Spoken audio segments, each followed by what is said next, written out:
Okay, I think we'll begin now. A hearty welcome and a very good Sunday morning to everyone who's joined us here.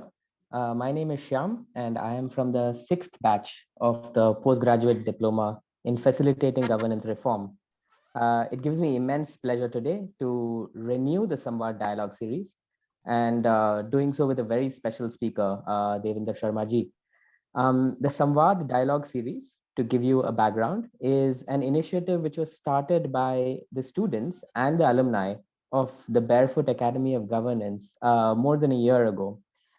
Taking advantage of this virtual medium, the Samvaad series was started with an intent to create a space for dialogue and self-reflection. So we have had valuable interactions in the past with Mr. Harsh Mandar, Bezwada Wilson, Dr. Abhay Shukla, Aruna Roy, Nikhil Day, and most recently with Professor Neerja Jayal. And we have explored all sorts of journeys of our course mates as well in their engagement with migrant laborers, with public health systems during the lockdown, and so on. However, the common thread that has been binding all of the Samvads has been governance and its play across various sectors. With that introduction to Samvad, I must introduce you to all to our speaker, Devinder Sharma ji, who is a distinguished food and trade policy analyst, an award-winning Indian journalist, a writer, a thinker, and a researcher. Um, who's originally trained as an agricultural scientist. Devinder ji has been with the Indian Express and then quit active journalism to research on policy issues such as concerning sustainable agriculture, biodiversity, intellectual property rights, environment, development, food security, poverty, biotechnology, and hunger. I needed to take a breath after that list.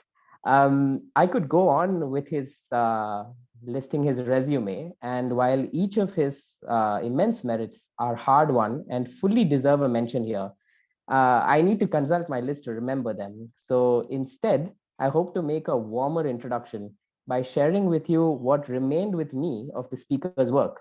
And I expect that those of you who are familiar with his work will share some of my sentiments.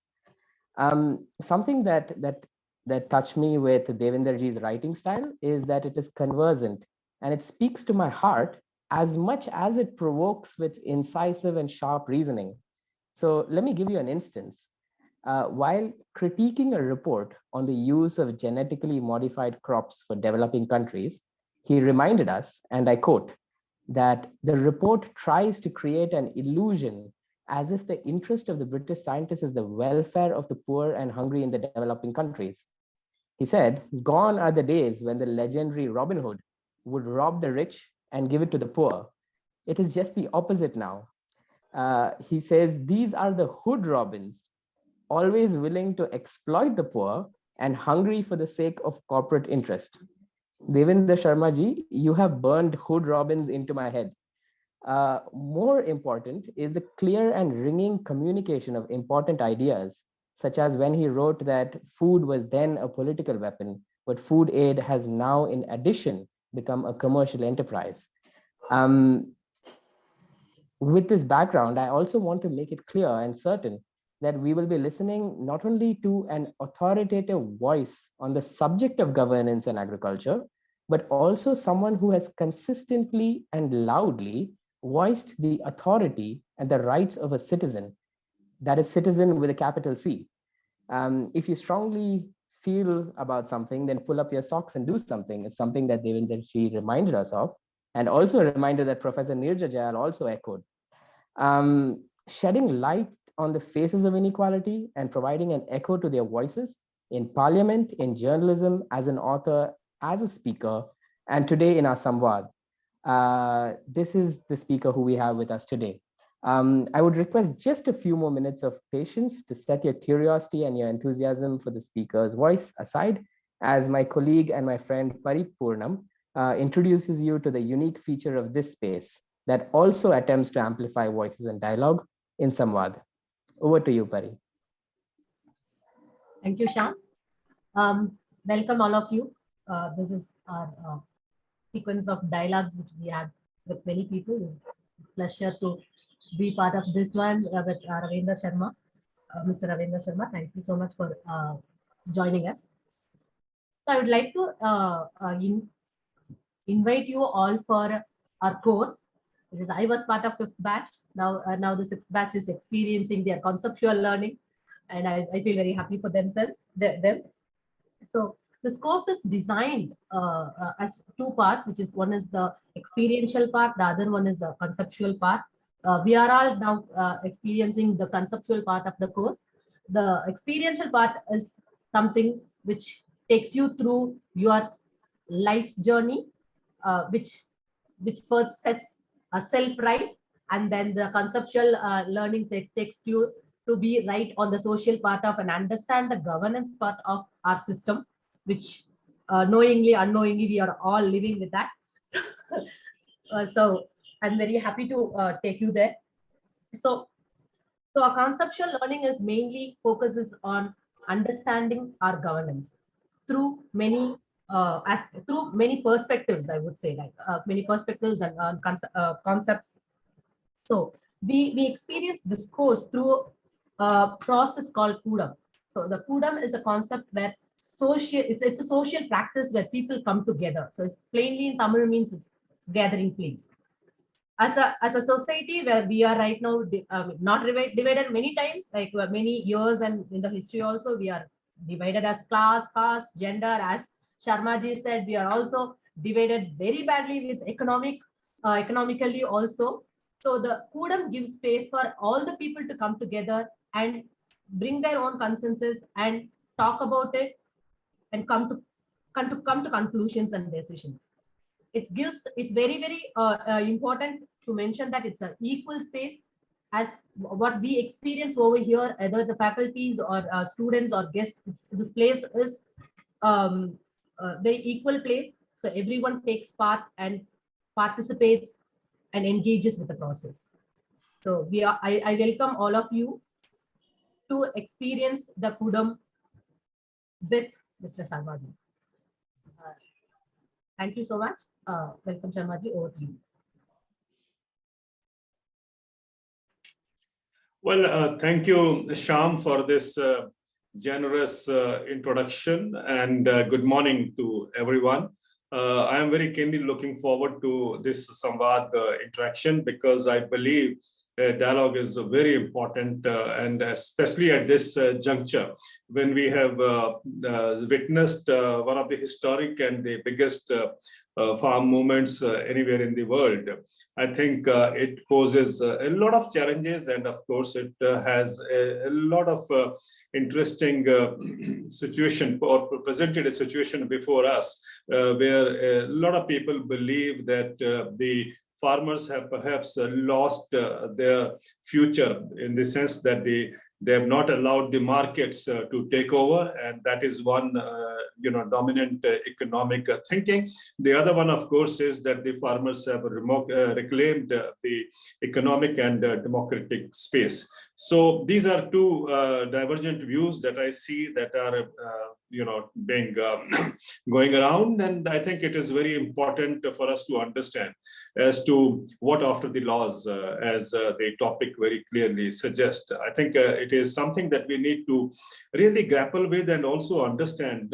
Why I say grapple with is because yes, in the context of today's discussions, you could be, of course, thinking, how the markets have performed and how the supply demand will provide the farmers with the perfect opportunity to go for price discovery. And whereas what is the evidence available globally and nationally, I think is something that has perhaps not been part of the debate in equally that kind of spirit that we see the market reforms or the market ideas being pushed. So I think it will be very interesting as we go along to see how the laws would have benefited or would have been on the negative side as far as the farmers concerned, and how and why the dominant economic thinking in this country still believes in the I would say in the illusion that the market reforms have created as if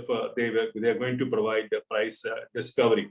At the same time, it is very important to understand that while these laws were being discussed and debated hotly at the time the farmers were sitting at protest around New Delhi, I think one thing which came out very clearly was that the concept behind the framework that we are being presented today, essentially to raise crop productivity, to provide farmers with choices, and therefore it is an opportunity for farmers to link themselves with the markets and let markets sway the farming decision. So I think all this in one basket, if we were to see. And why I'm saying is because this kind of viewpoint was being hotly debated at length. And what was what gave us an opportunity was to understand that how certain laws and concepts and ideas of economy, because as we all know, economy is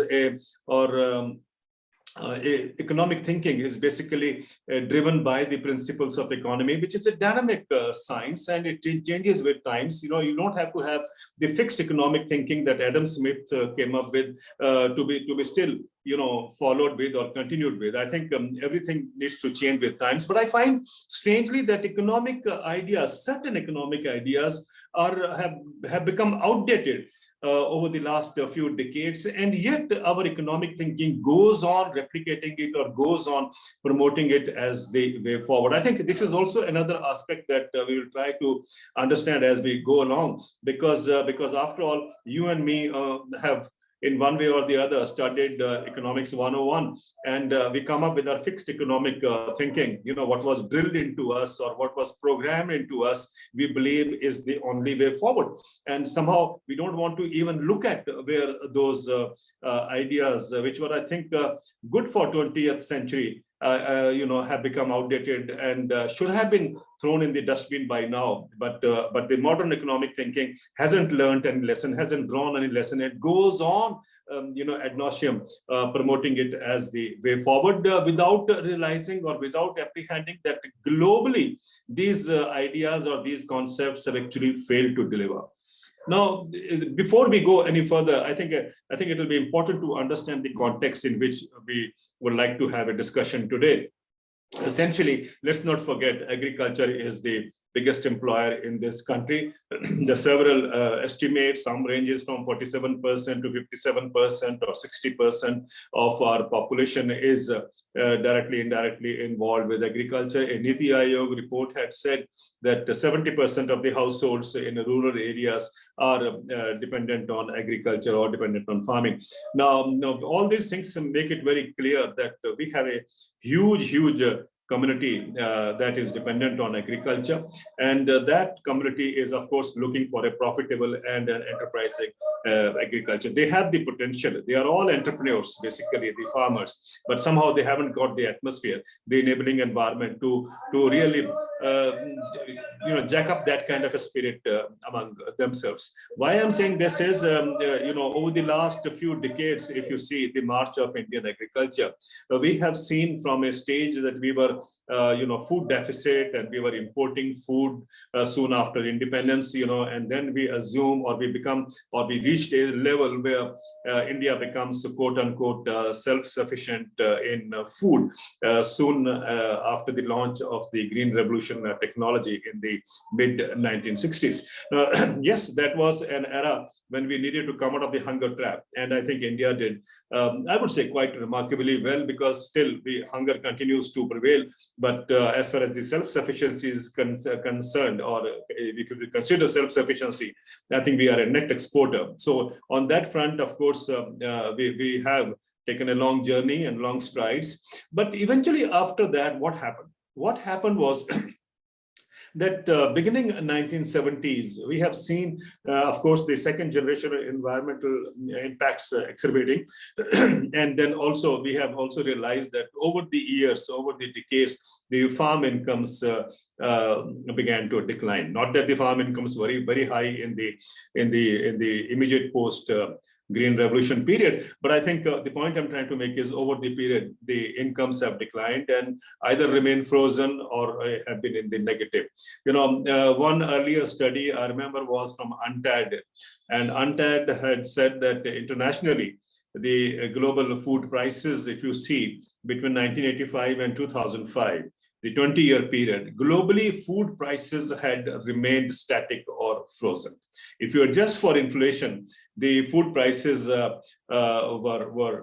frozen. Now, it tells you very clearly that a 20-year period, and I'm talking of across the globe, imagine how the farmers would have fared in such a situation when you don't see a income growth year after year, as we see in other sections, or the benefit that accrues to the other sections of the society.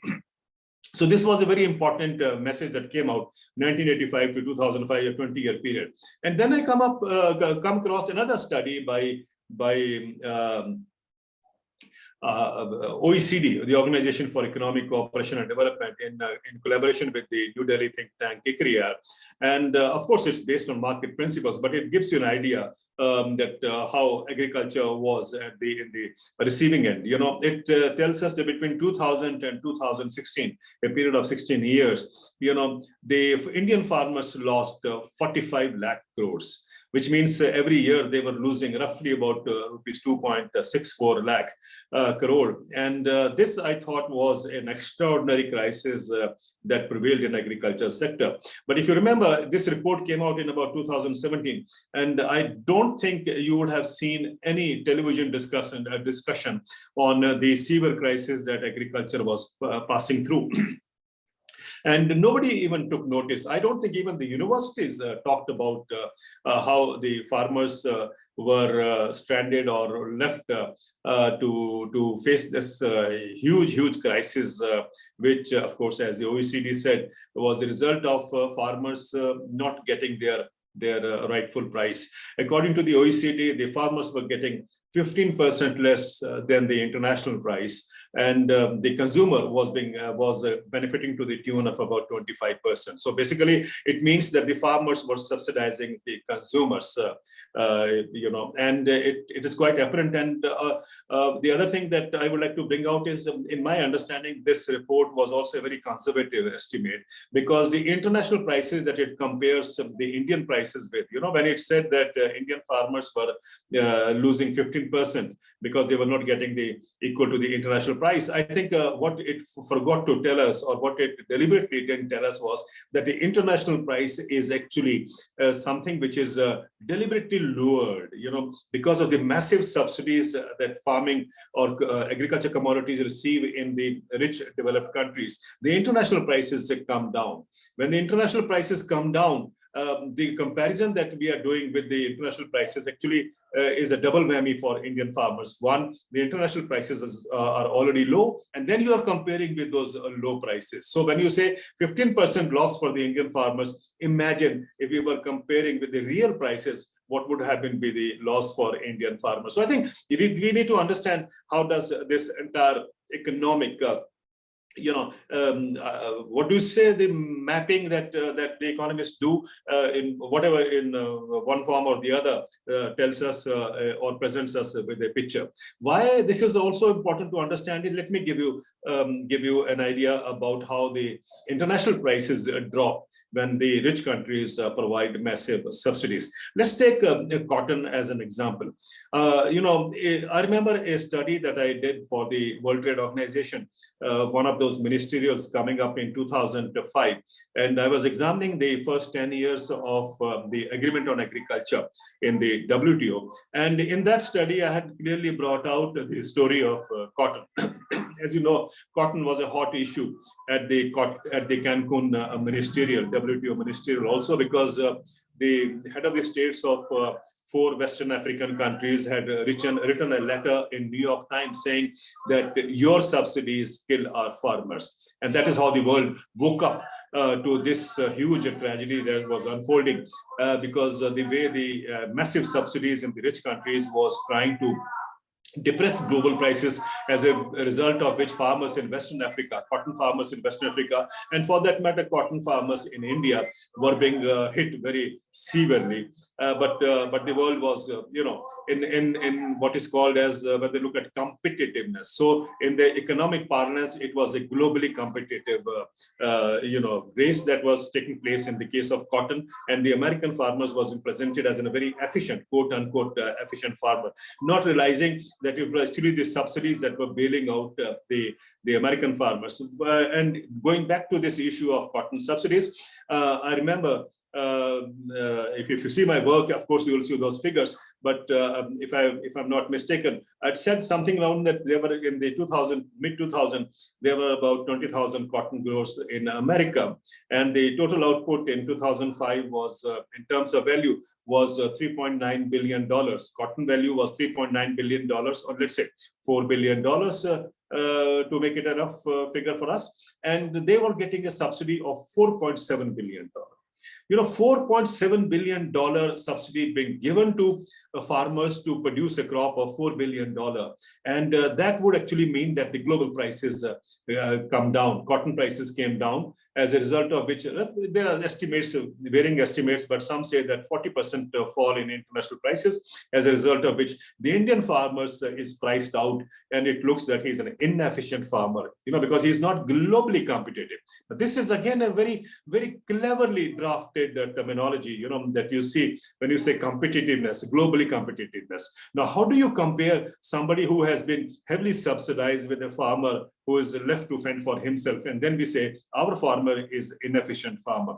A farmer who cultivates in 2 acres, 5 acres, or 10 acres, or whatever small land holdings, you're comparing with large land holdings in America, and which again is very heavily subsidized. So I think it tells us very clearly that a farmer who can sustain his living, and in a small land holding size, even if it is 5 acres on average, and that too year after year, I think there can be no more efficient farmer than him.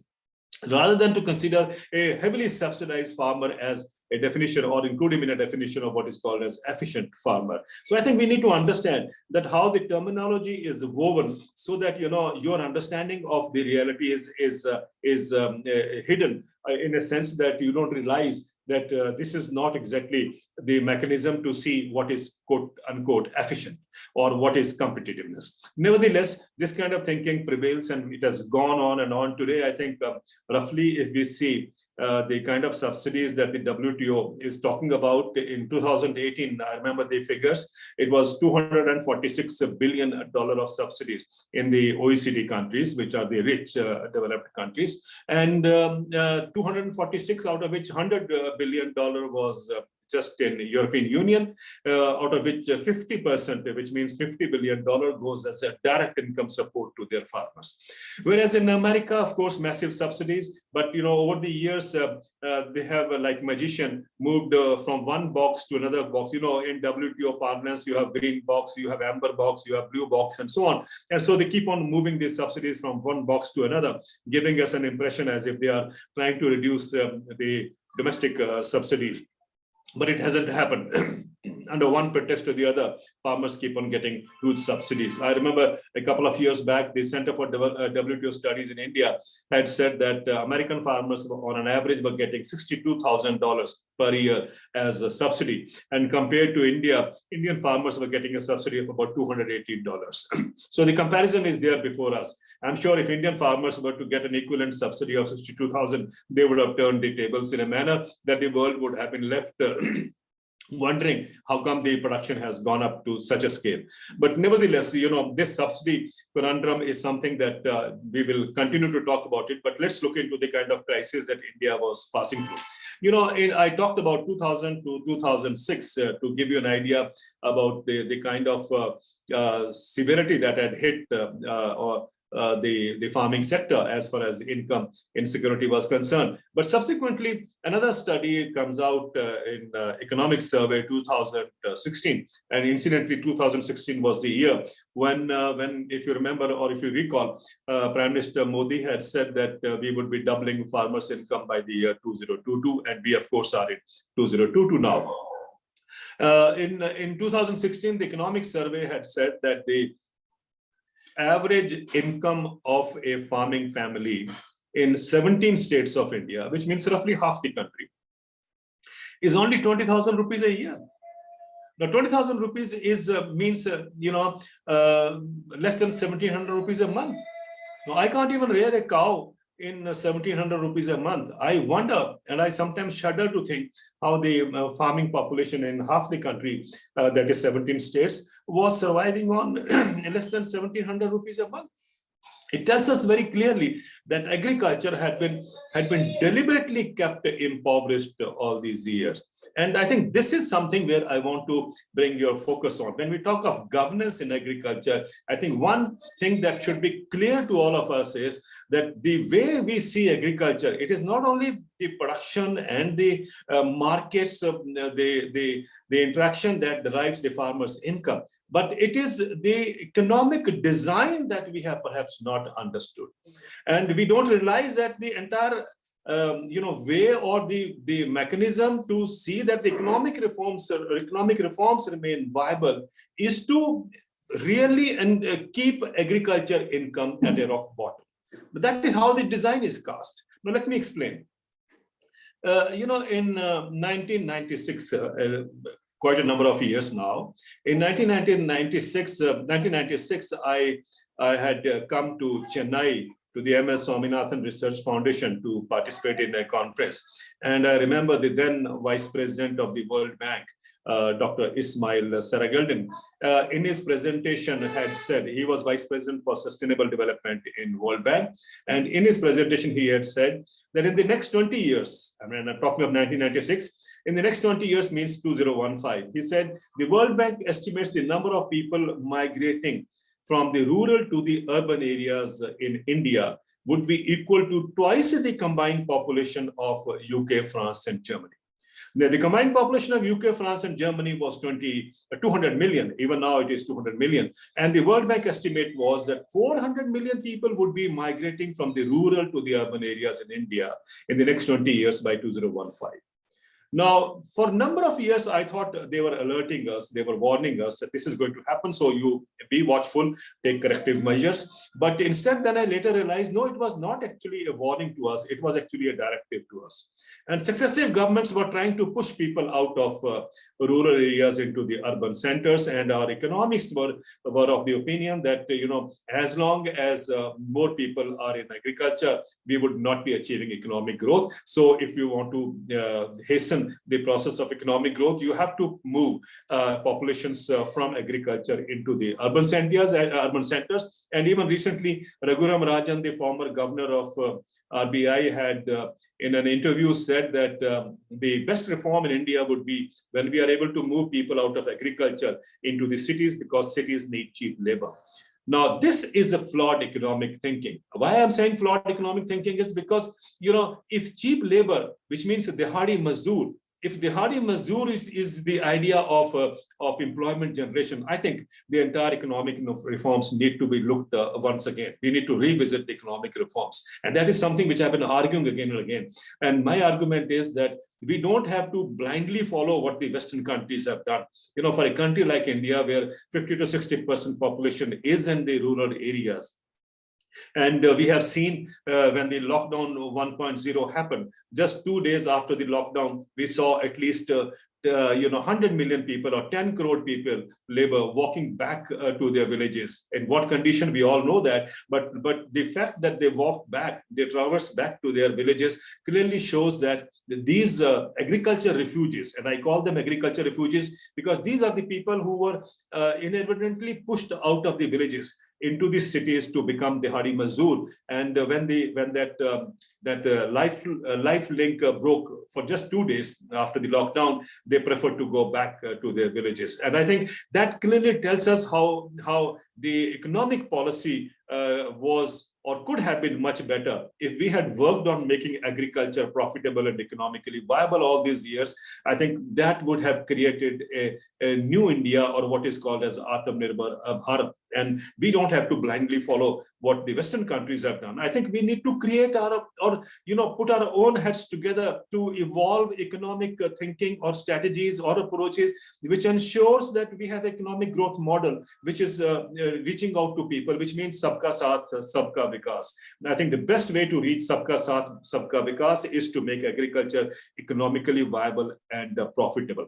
And believe me, these are entrepreneurs. They have the ability to show the economic the potential that they carry. And I think here is a missed opportunity. And even now, we are not getting out of the bubble that Economics 101 has created. And we still believe that there is no other way out than they are pushing these people out from rural areas into the urban areas. And I think that is where I suppose all of us who are involved with development or development practitioners and who want to come towards or lead the country to evolve a society which is not faced with the obscene inequality that we encounter today. I think the approach, the best way would be to make agriculture the foundation for that kind of economic design. When I say making agriculture the foundation, would mean that we provide the kind of a stimulus and support and investments in that farming sector.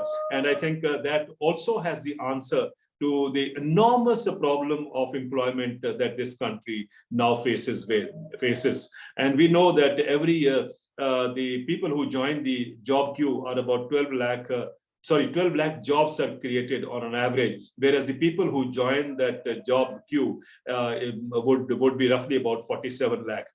So it tells us clearly that there's a huge gap, and that cannot be met by any option, any approach that we may try to adopt by saying we need to move people out of the villages, because that has not worked. It will not work in the future. And I think there is a perfect timing now for us to understand that making agriculture profitable and economical viable is the way forward. So therefore, when we keep prices low, that's the best way to move people out of agriculture. And that is what has happened over the decades. Successive governments had followed this strategy of keeping prices low and moving the people out. In fact, if you look around, every other economist that I read would be very happy saying that more and more people need to migrate or be translocated from the villages into these cities. They haven't changed. Their economic thinking has not changed. So I think it is time that we build up an alternative narrative. Don't be overawed by this great, so-called great economist, quote unquote. And you need to see that you too are an economist. Your voice is equally very important. And as my mother used to say, 1 + 1 becomes 11. I think if more voices come together, I think we can create a narrative or an alternative narrative that the country would be forced to listen to. And I think you will have more substance in your kind of a thinking and ideology, rather than following blindly the failed concepts of economic design that I talked about earlier. Why I think it is very important to see the farm movement from this particular angle, that it was actually what the farmers stood was they were challenging what actually you and me, the educated, should have challenged. We failed to challenge. The farmers stood up and did that job for us. When I say what we failed, I think we failed to realize where the economic concepts have become outdated and are now no longer relevant. I think we failed to actually articulate that in a manner that the policymakers could at least get a strong message, but we didn't do it. Neither they do it. And I think the farmers realized that nobody's going to stand for them, so they better stand for themselves. And that is what they did. I think we all know how significant and how important their role was in the farmers movement. And I think, but the thinking that they have left behind is something that we need to really pick up the baton from and move on to carry that message forward. Why this is important? Let me give you one or two of those economic concepts which I feel are outdated, should have been pushed in the dustbin by now, but our economists and policymakers are repeating the same failed economic design or the concepts or presenting them as the future for us. Let's look at first. It says that when you move people out of rural areas into the urban areas, the population in agriculture would minimize or would be reduced. And so therefore, their income would double. Strange argument, but Niti Aayog says that the rate of migration today is 1.8%. And look at it. It tells us that when the rate of migration becomes 2.4%, it says the income will double, farmers' income will double. Now, if this is true, then let's look into what has happened in America. In America, over the last several decades, I'm not talking of the last 3 or 4 decades only. In fact, the American Civil War ended in 1865. So in the last 150 years, if we see in America, the farm incomes have come down. The farmers have been pushed out of rural areas. Today, only 1.5% of the American population is in agriculture. Just 1.5%. So their income should have gone up.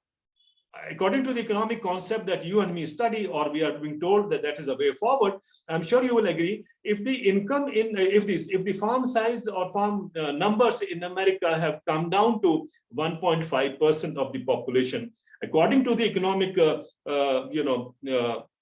concepts that are being promoted or that are being talked about, and that is what Indian policymakers are following, then I think we need to draw a lesson. Why hasn't the farm incomes gone up in America? Now, for just 1.5% population, the average landholding size has, of course, increased in America. The average landholding size is 444 acres in America. Now, compared to India, India, of course, as I said earlier, if about 50% population is in agriculture, the average landholding size, 86% farmers have less than 5 acres of landholding size. So we are being told in India that, we need to bring in aggregators, we need to bring in cooperatives, we need to bring in all these companies, because then they can aggregate or pool the land. And when the land size grows, collective land, the size grows, then you have a bigger bargaining power to get better prices or to argue for your better incomes. Interestingly, in America, the average landholding size is 444 acres. Now, if 10 farmers were to get together in America, they would have a landholding size of more than 4,000 acres. Now, 4,000 acres is an aggregation. So they could have also got a higher price. They could have also bargained for a higher price. And when I say an average is in America, landholding size is 444 acres, this is the average. But otherwise, we see farms as big as 2 lakh acres, and Bill Gates has a farm which is more than 2 lakh acres, and so on. So with such huge land holdings, I'm sure you will agree the farm incomes in America should have been very high. But why is it that in 2020, the American farmers were saddled with a bankruptcy of $425 billion? And this is happening after every 5 years. America gives massive subsidies under what is called as Farm Bill. Farm Bill provides for makes provision for subsidies or investments in agriculture in the next 5 years. And in the 2018 Farm Bill, America had made a provision of about $867 billion of investments and subsidies in agriculture. And yet, 2 years later, in 2020, the American farmers were saddled with a bankruptcy of $425 billion. Just 1.5% of the population. And look at the size of bankruptcy. And this tells us very clearly that this economic design, which tells us that the lesser the number of people in farming would mean a higher income, has failed.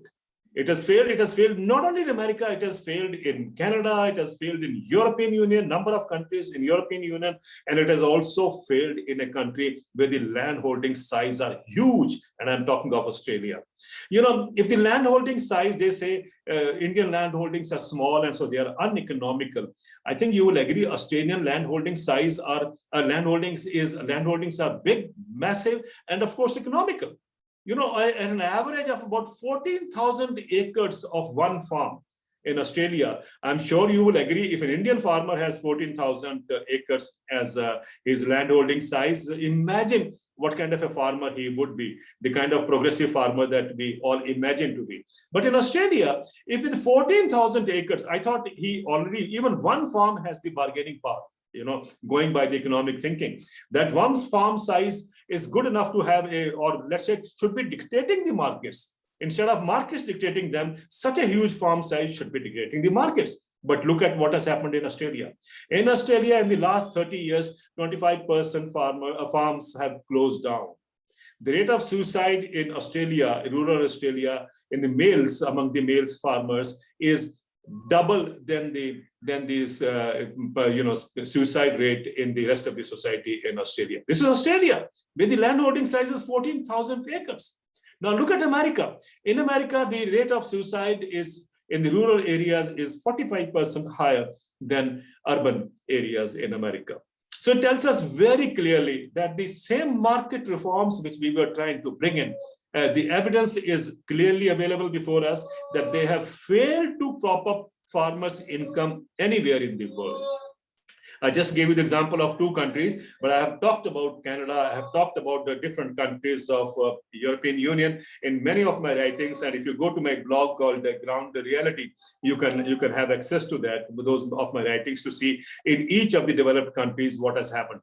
Now, if in all these developed countries, the reforms, market reforms, have failed to prop up farm incomes, I don't know how can we believe that the same market or the same failed market reforms will bring about a quantum jump in farmers' income in India. I think that was, in my understanding, an economic folly arising from the failure to accept that many of your ideas and concepts have actually failed. They are outdated and they should have been thrown in the dustbin by now.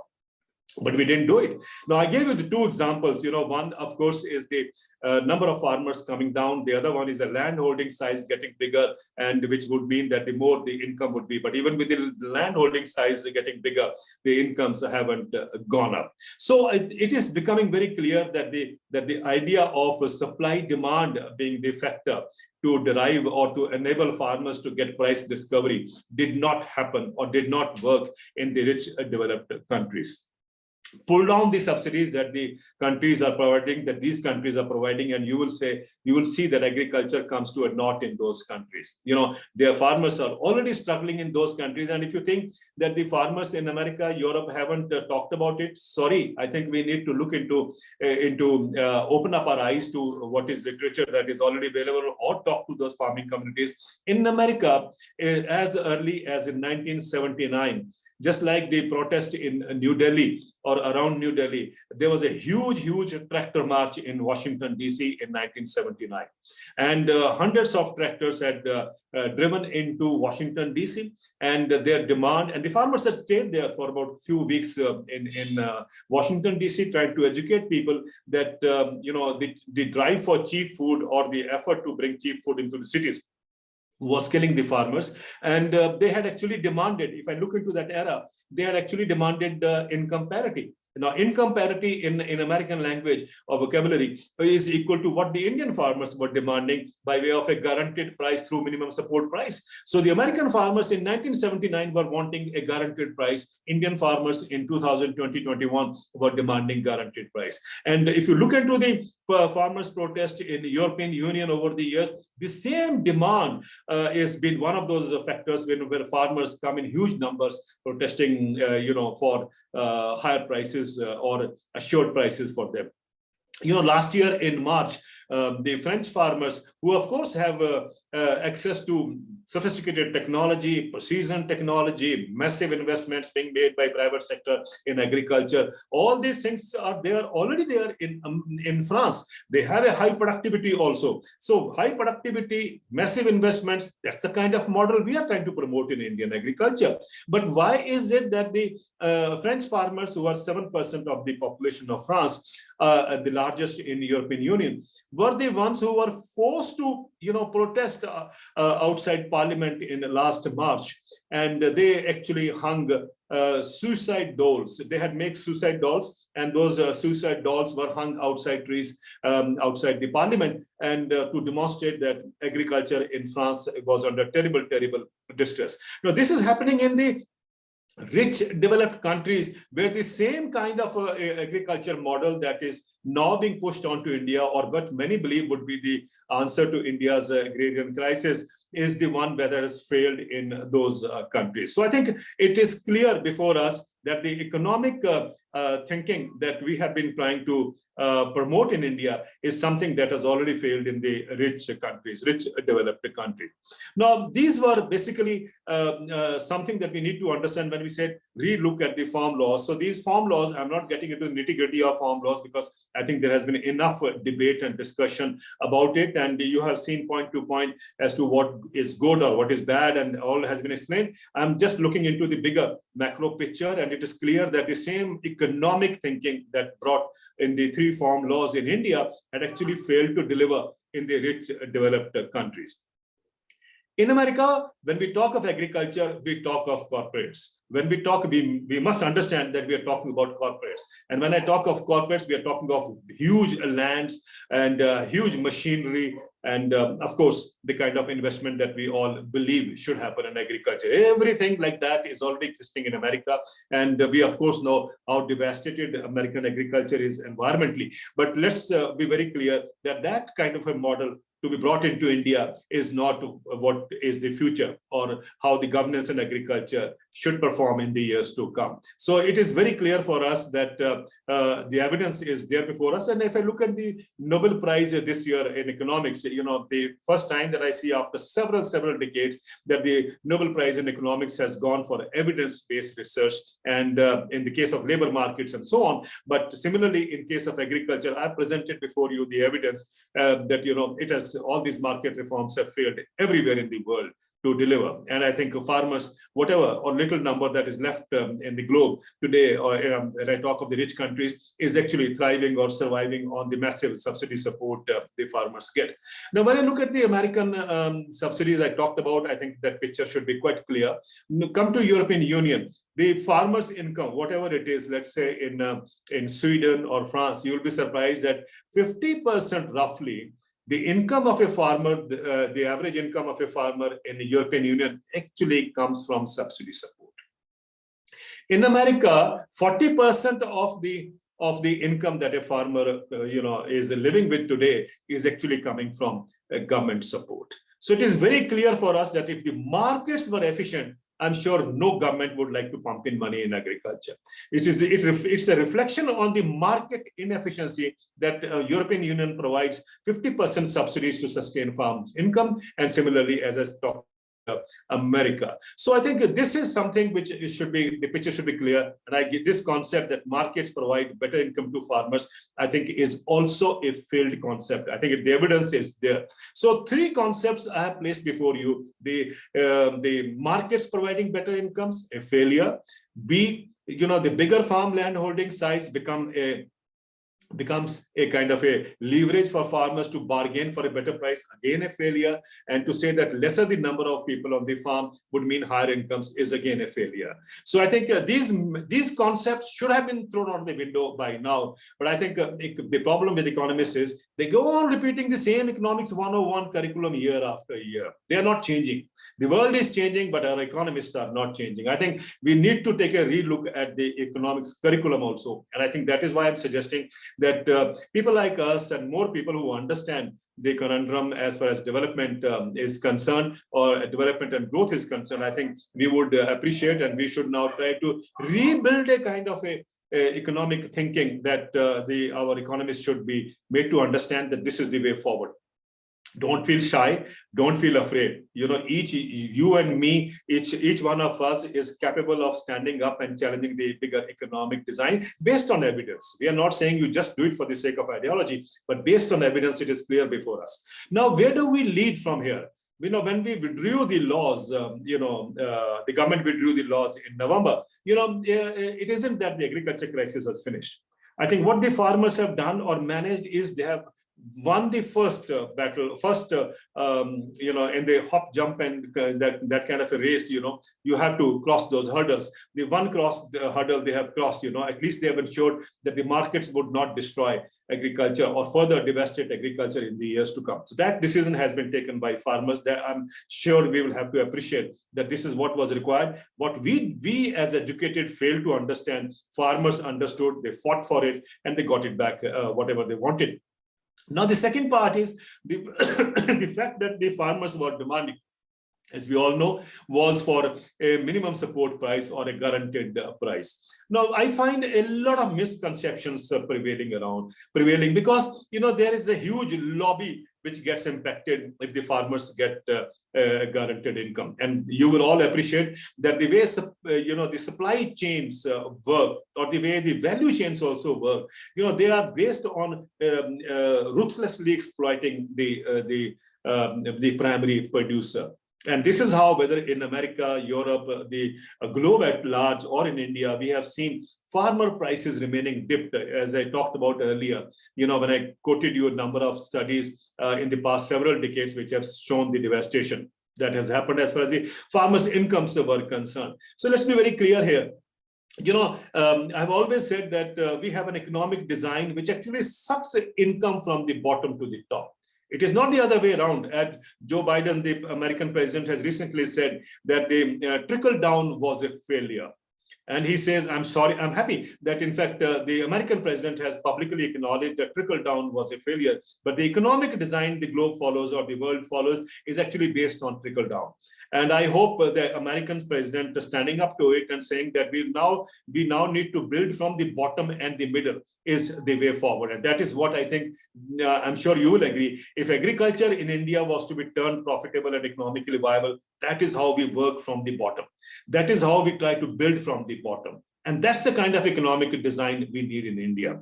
Why this is important is if the farmer's income is less than 20,000 rupees a year, and the supply chains are doing wonderfully well or remarkably well, I don't think that's the kind of a model of economic growth we need.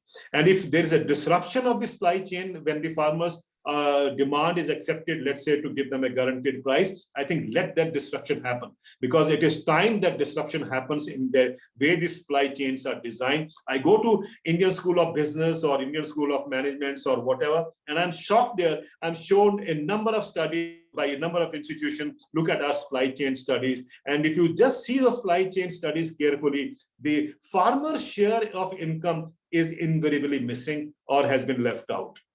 And when I tell them, why have you not talked about farmer share? Oh, we forgot about it. We'll talk about it. That's the kind of answer I get. Deliberately they try to tell us that the farmers' income, they don't want to talk about it so that you never get to know how they have exploited, or how they have ruthlessly exploited, I would say, the poor farmer. Let me give you 2-3 examples also. Look at chocolate as an industry. Chocolate industry is part of the biggest world's confectionery industry. $210 billion is a turnover. Chocolate industry, the raw material producer is the cocoa bean producer.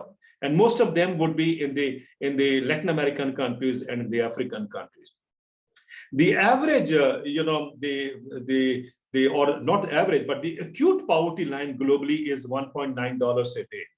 And the majority of the cocoa beans producer get less than $1.9 a day as their income.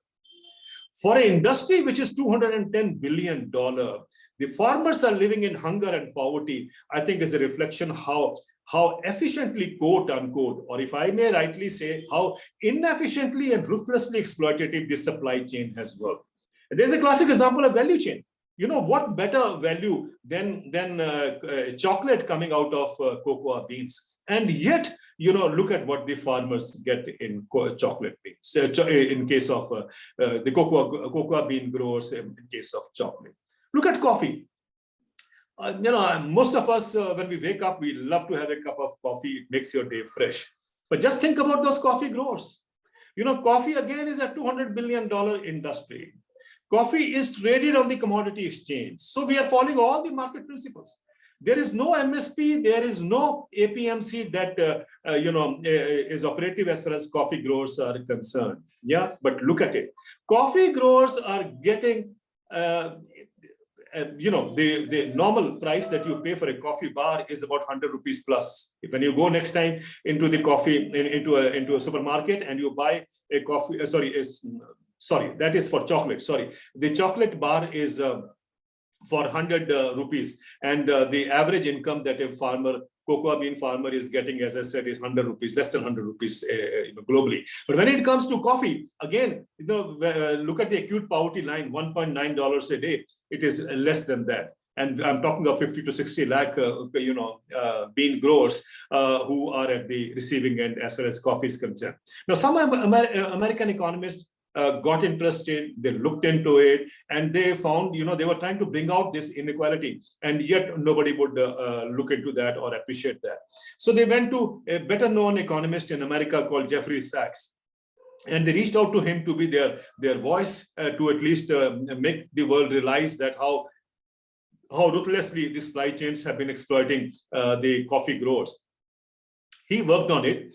He has been talking about it, and all because of his status, he has been able to bring together the companies onto one platform, and he has brought out created a fund, a fund for those coffee growers, and that fund is $10 billion. For industry which is $200 billion, even this $10 billion is less than 1% of their income.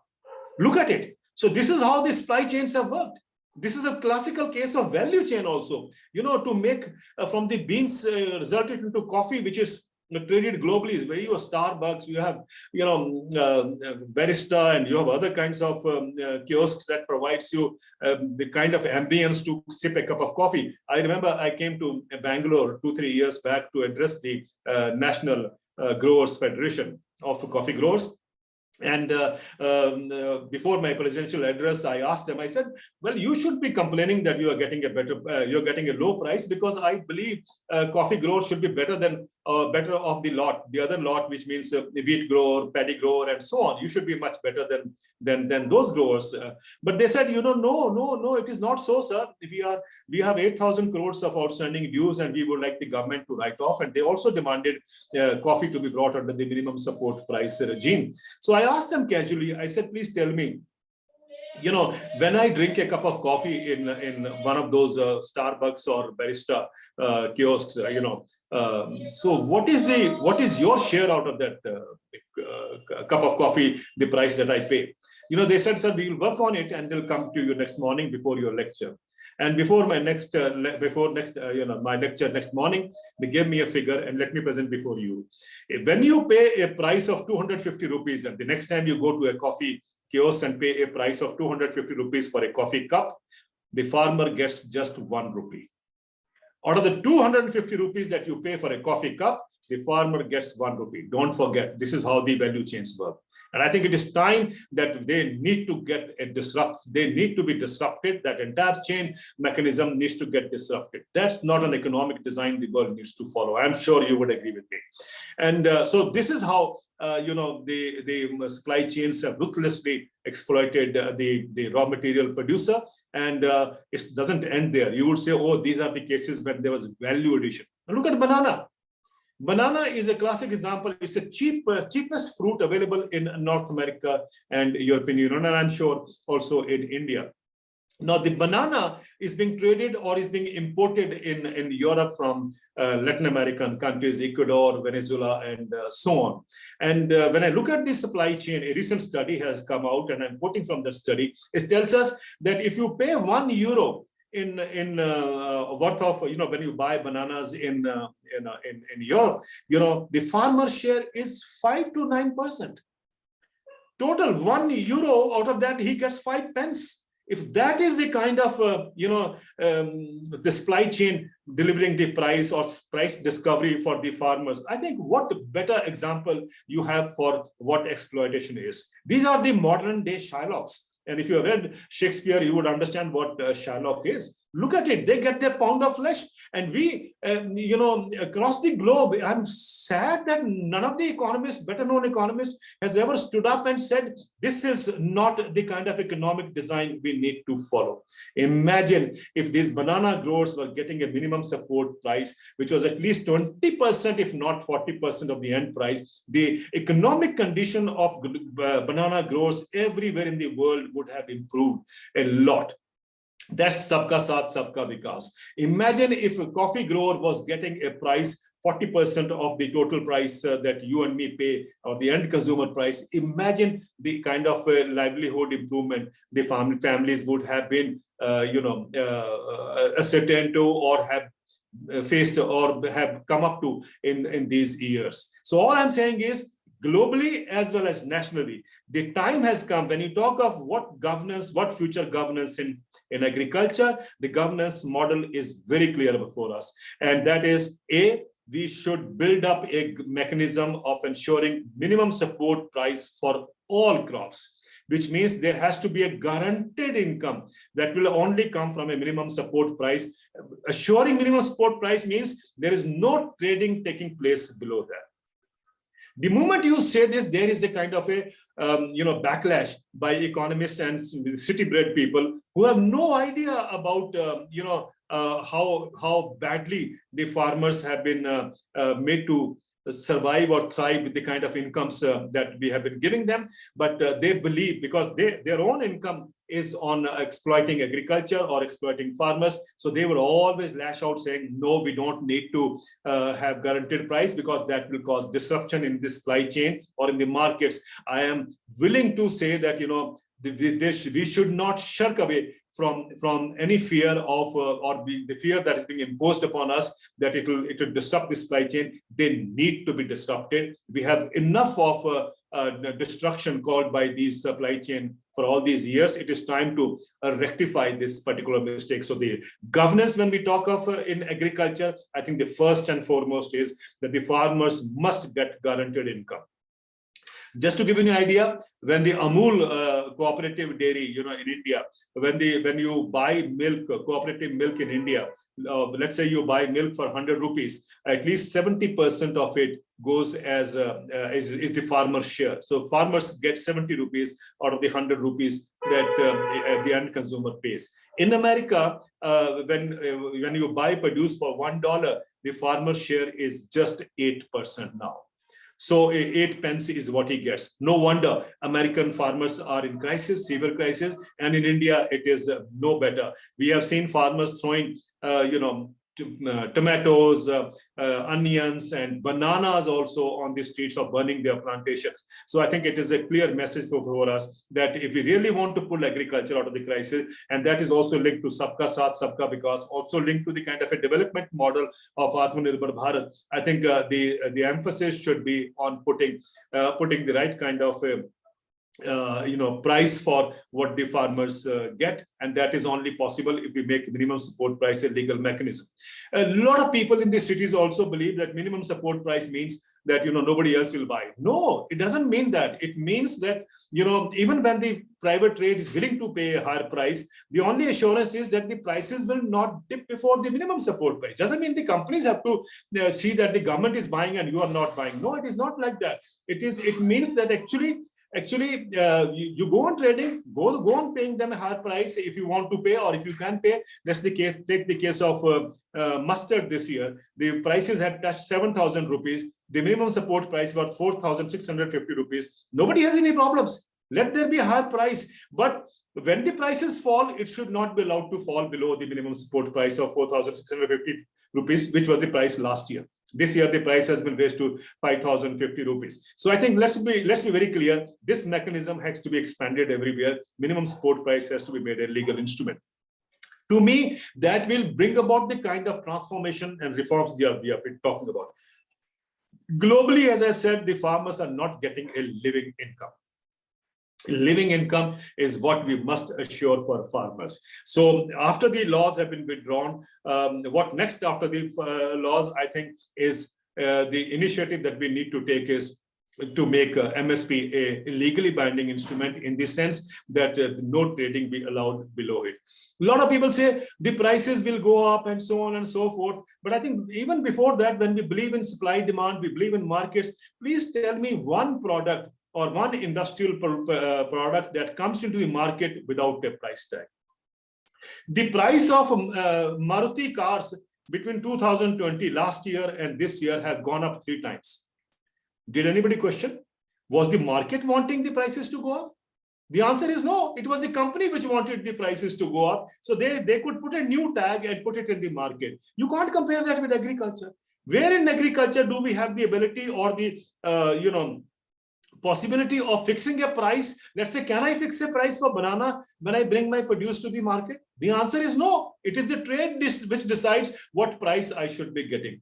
No, allow me first a provision which is MSP, I believe, in this particular case, that it comes with a price tag. The agriculture produce comes with a price tag, and MSP is the price tag that the farmers are demanding. Why this is important is clear before us. I would like Maruti to put their cars in the market without a price tag.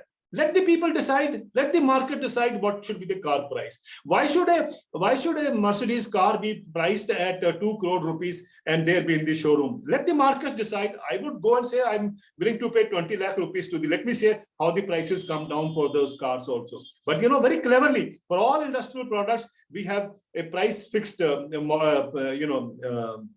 that is coming into the market, whereas for agriculture there is no mechanism to ensure an equal or a similar kind of a mechanism where he can fix up his price that comes to, and then they let the markets operate after that. So MSP, like the car prices or the pharmaceutical prices, for instance, you go to a shop, you want to buy EcoSprin, and he will give you at a price that he has fixed. You don't decide the price. So similarly, in the case of agriculture produce, when we go and sell the agriculture produce in the market, you don't fix the price.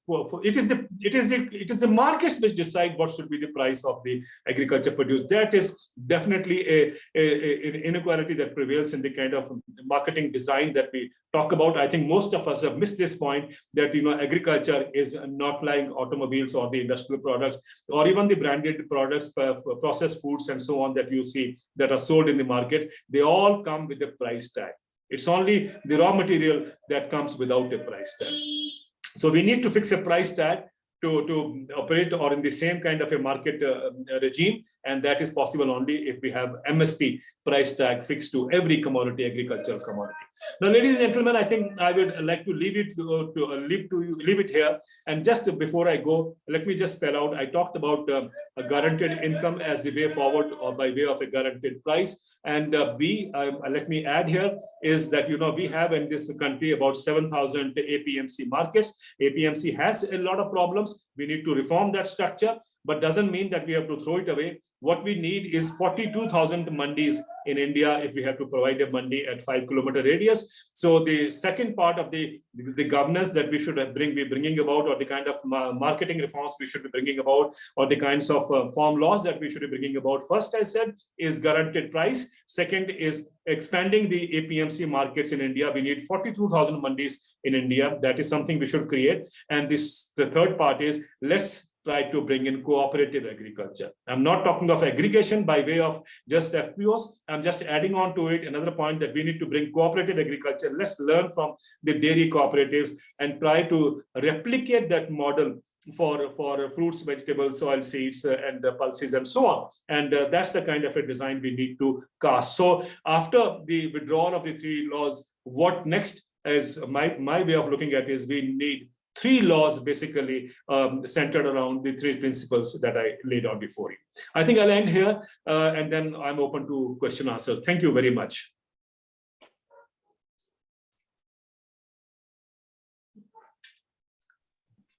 Thank you very, very much, Devinder ji. We have traversed such a vast landscape of ideas, but all of which have flowed into one another neatly. I have been personally riveted, and clearly our audience has as well. We've got several questions. I would like to begin with a couple of questions from my co-learners, and then the others, if you just a few more moments of patience, and we'll get to at least some of your questions, as many as possible. Aditya, would you be open to asking the first question? Yes. So thank you, Mr. Devinder, for your insights, and I've just made sure that I have tried to capture as many as possible. So Mr. Devinder, my question is, this is more of a conceptual question before we move into the specifics of the numbers. So what is the extent to which a government should and a government can make an effective intervention in farming and agriculture? So, farming, so here is my assumption, and I think that, living in rural areas for a long time now, that farming is something that happens at a decentralized level, on the level of an individual farm, on an individual holding. But, the nature of an executive, or again, this is my assumption, that the nature of a government is to centralize as much as possible the, the facilities without, and a lot of times it happens that to the individual consumer, the service doesn't reach. So what is the extent to which a government can and a government should make an intervention in farming and agriculture specifically? Yeah. Well, Aditya, I think when you say that the way the government wants to centralize, I think is the best example, of course, is when we bring in the companies to take over agriculture. They obviously, that would mean they would be centralizing. That's the biggest way of centralizing it. Leave it to the corporates and they will come and do it because they have to look into their profit regime, and they will set in the mechanism where they are able to access as good or as the best, out of that particular area they want to operate in. This again is this monopolistic designs that are building up because of the market, leaving it agriculture to free markets, is something which has devastated the American agriculture scene. And I talked about the crops there, and I also talked about dairy a little bit, I think, not in detailed way, but I tell you, if you just see one of my writings on the livestock sector, the monopolization that has taken place in the livestock sector in America, it's very interesting. I'm just giving you where we can draw lessons from when you say what needs to be done in India, and when we bring in the same kinds of market reforms, obviously this is something that is but natural to happen. Also, the kind of concentration that you talked about are going to happen in India also. So let me give you an illustration that in America, the president has gone on record now, and in one of my articles, I quoted him. He said that just there are 4 livestock companies which dominate the market scene in livestock. And these 4 giants control 85% of the livestock market. Now, when these companies control for this 85% of the market, so the prices, the productions, the productivity, all these things are designed and controlled in the control of these monopoly players. What has happened in America is in the last 50 years, the exact figures, of course, you can see from my article, but in last 50 years, he has said that the price that the farmer gets, in livestock and in cattle, he has said has dropped from 69 to some 39%. And then he says the price of hog, he says, has dropped from 50% reduction in the price of hog, and then chicken and so on. Now, interestingly, while the prices farmers are getting are the lowest now in America, as far as the livestock or the meat industry is concerned, the profits of corporates have gone up by 300%. And that has driven inflation up. So when we say inflation is going up, please be sure it is not because the farmers are getting a higher price as a result of which the inflation is going up. Invariably, it has been seen globally that the inflation goes up as the profits of the companies go up. Okay, they will tell us that no, it is something beyond our control, but they are the ones who do it. If the inflation goes up and the farmer share goes down, it is clear that the middleman has walked away with the profits. Okay, so the middleman in this case are the big companies. So another problem that we have in India is when we talk of middlemen or commission agents, we believe that the dhoti kurta man, who is the artiya or the middle-aged middleman, or the artiya as we call it, or whatever we call him in different parts, sahukar and so on, is somebody who is exploitator, and so he will be looting people and doing both the ends, farmer as well as the consumer. But we forget that the big companies are the bigger middlemen. So they replace the smaller middleman, and the bigger middleman then is a big shark, and that is how it has happened all over the world. So your question as to what should be done in India, as I said in my presentation before you, my idea was, and my thinking is, agriculture, of course, is very diverse. And we also know that in India, 15 agroclimatic zones, more than 15 agroclimatic zones, and so on. I think we need to have agriculture based on the local needs and local requirements and conditions. All those things, of course, we all must take it as a background when we talk of what kind of reforms we need. What reforms we need, as I spelled out, when you make minimum support price a guaranteed price, what happens is then the farmer has choices. Let's not mistake that, Punjab, because wheat and paddy crop rotation is happening because farmers are getting an assured price in case of wheat and paddy. But imagine if the farmers were to get an assured price for maize, they would be willing to shift to maize. They also understand that the water table is going down. They also understand that there are no takers for their crop. They also understand that it's leading to stubble burning and environmental damages and so on and so forth. They would like to move on to maize as an alternative to paddy. But what happened in India? What happened in Punjab last year? Farmers did shift to maize. The price in the MSP was 1,860 rupees per quintal. And what the farmers got in the market was about 900 to 1,200 rupees per quintal. Now, why do you think farmer would shift to maize just because he is concerned about protecting the environment of Punjab? Nobody is talking about protecting the income of the farmers. He would gladly shift to alternative crops. The point I'm trying to make is, if you really want to go in for crop diversification, the best way is to provide farmers with guaranteed incomes, which means by way of guaranteed price. That is the best mechanism to decentralize, to ensure that the farmers do not concentrate on one particular product in one area, and which leads to a lot of problems, both ecological and environmental, in the days to come. Secondly, expand the network of markets, because the further the markets are away from your farm, the more the chances of distress sale or disruptions.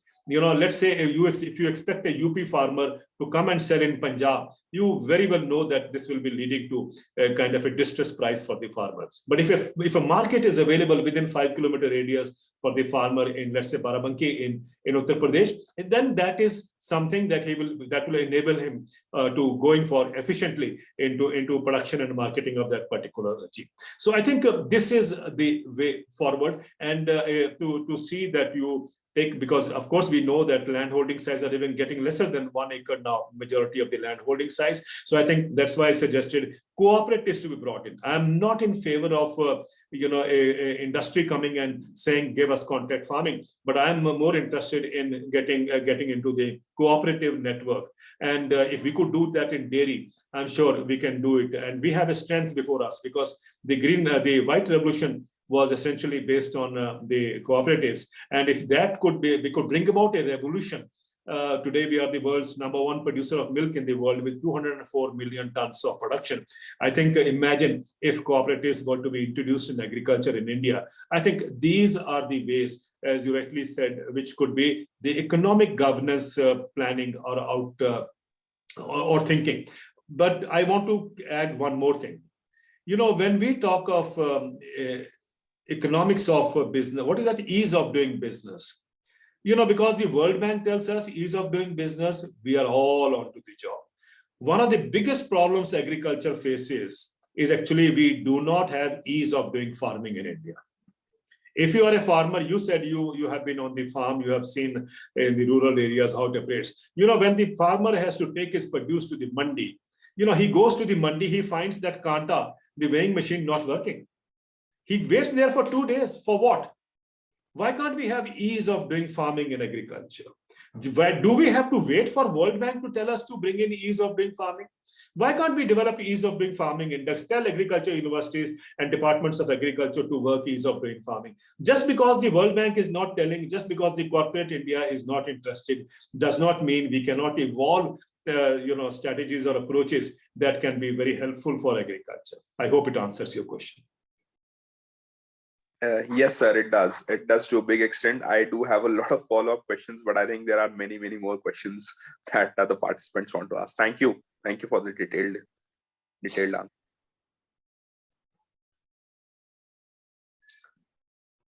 Thank you very much. Pari, do you have a question, or do we go to audience? Okay. No, I'll just ask. Thank you so much, Devinder Sharma ji, because you took us for a very, very varied range of emotions. And so I come from definitely a farming background.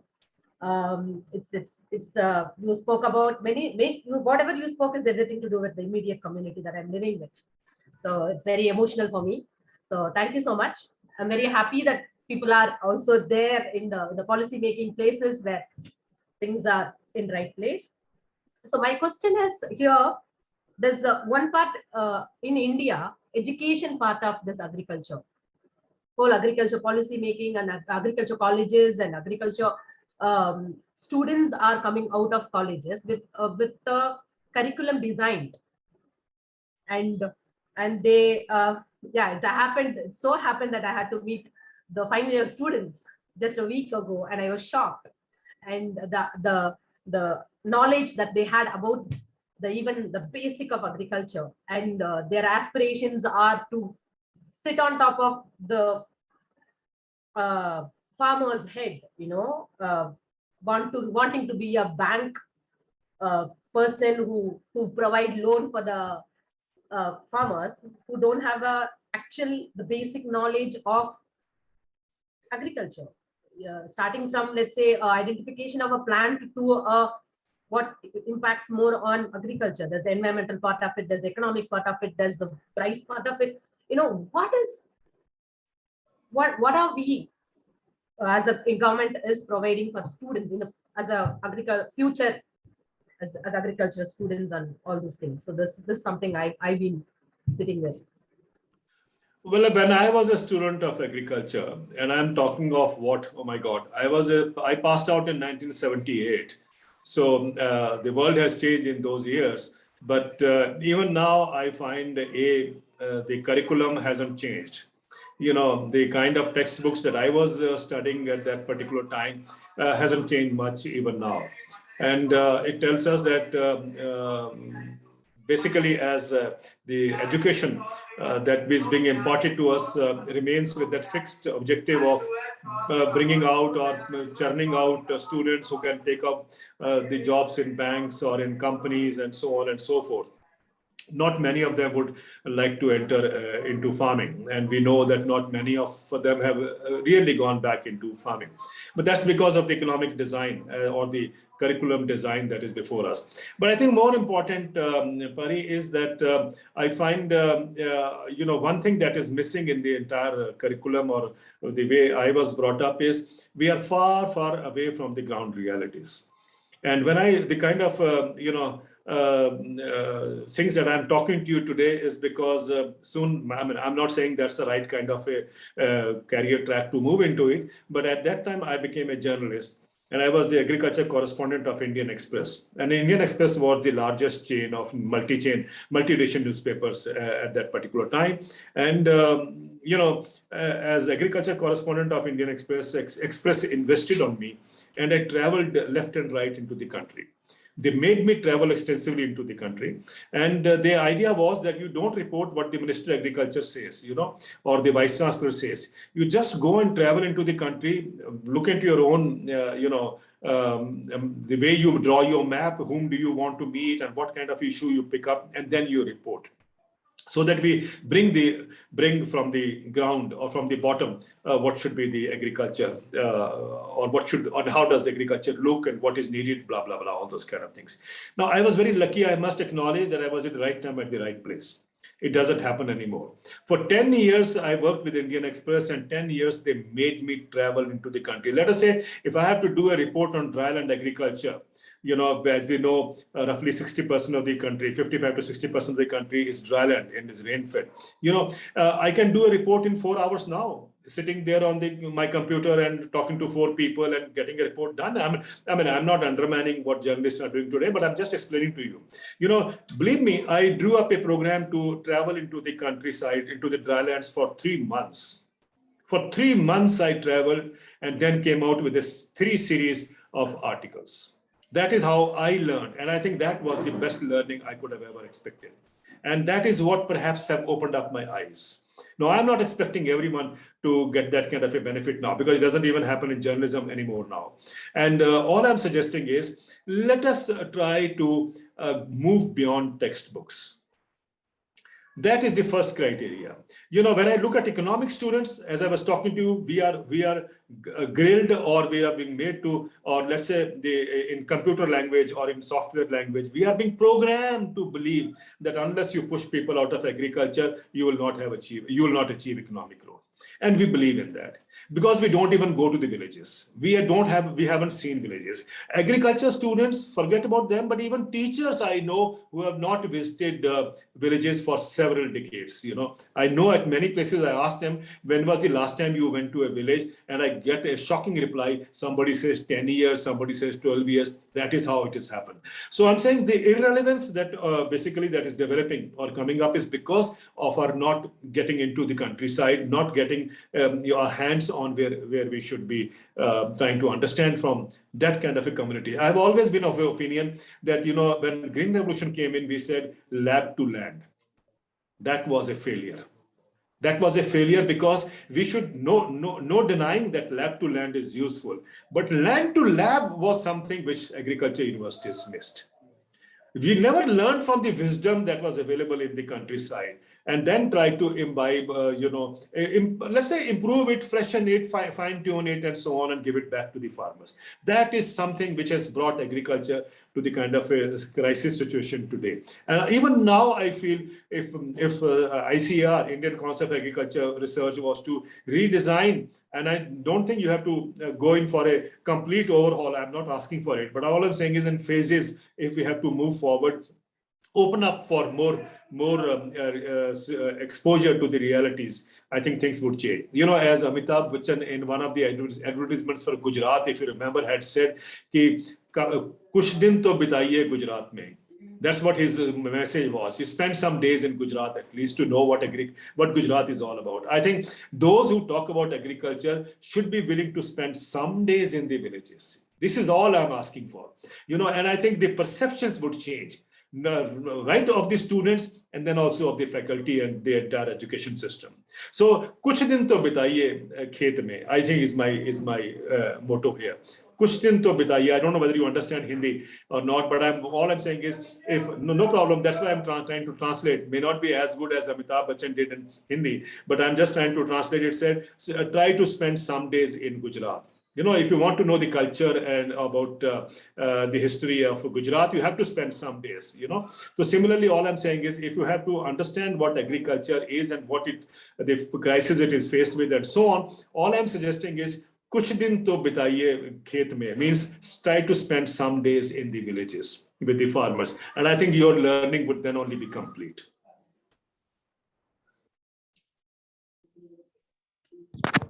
Thank you very much, Devinder ji. Speaking on behalf of Pari, but I think that's what you meant to say. We have a number of audience questions. How would you like to take them? Shall I just read them out and then you can pick and choose, because we might be running short of time? Or if you can combine them in a way that a set of questions, and set of questions. Will that be okay? I will attempt or to do or that. you can ask, just spell it out and I'll answer as many as possible. Give Okay, me another 15 I'll just, minutes to answer. Yeah, then it'll be over. Sure, I'll just read out a number of them and then you can choose then. So Amrit ji asked, can you throw some light on the factor of role of machine farming and automation in America if possible? He also asked, what do you think of APMCs? Saravanan asked, he requested that you speak of the role of government in ensuring a vibrant agriculture economy. Arshad and Sriharshas asked about guaranteed prices, asking your opinion regarding choosing between a guaranteed price and a guaranteed income for farmers. And the other related question was, how is guaranteed price fixed? There are a few questions about technology. What about the use of technology for marketing? And can we then bypass the government for the same?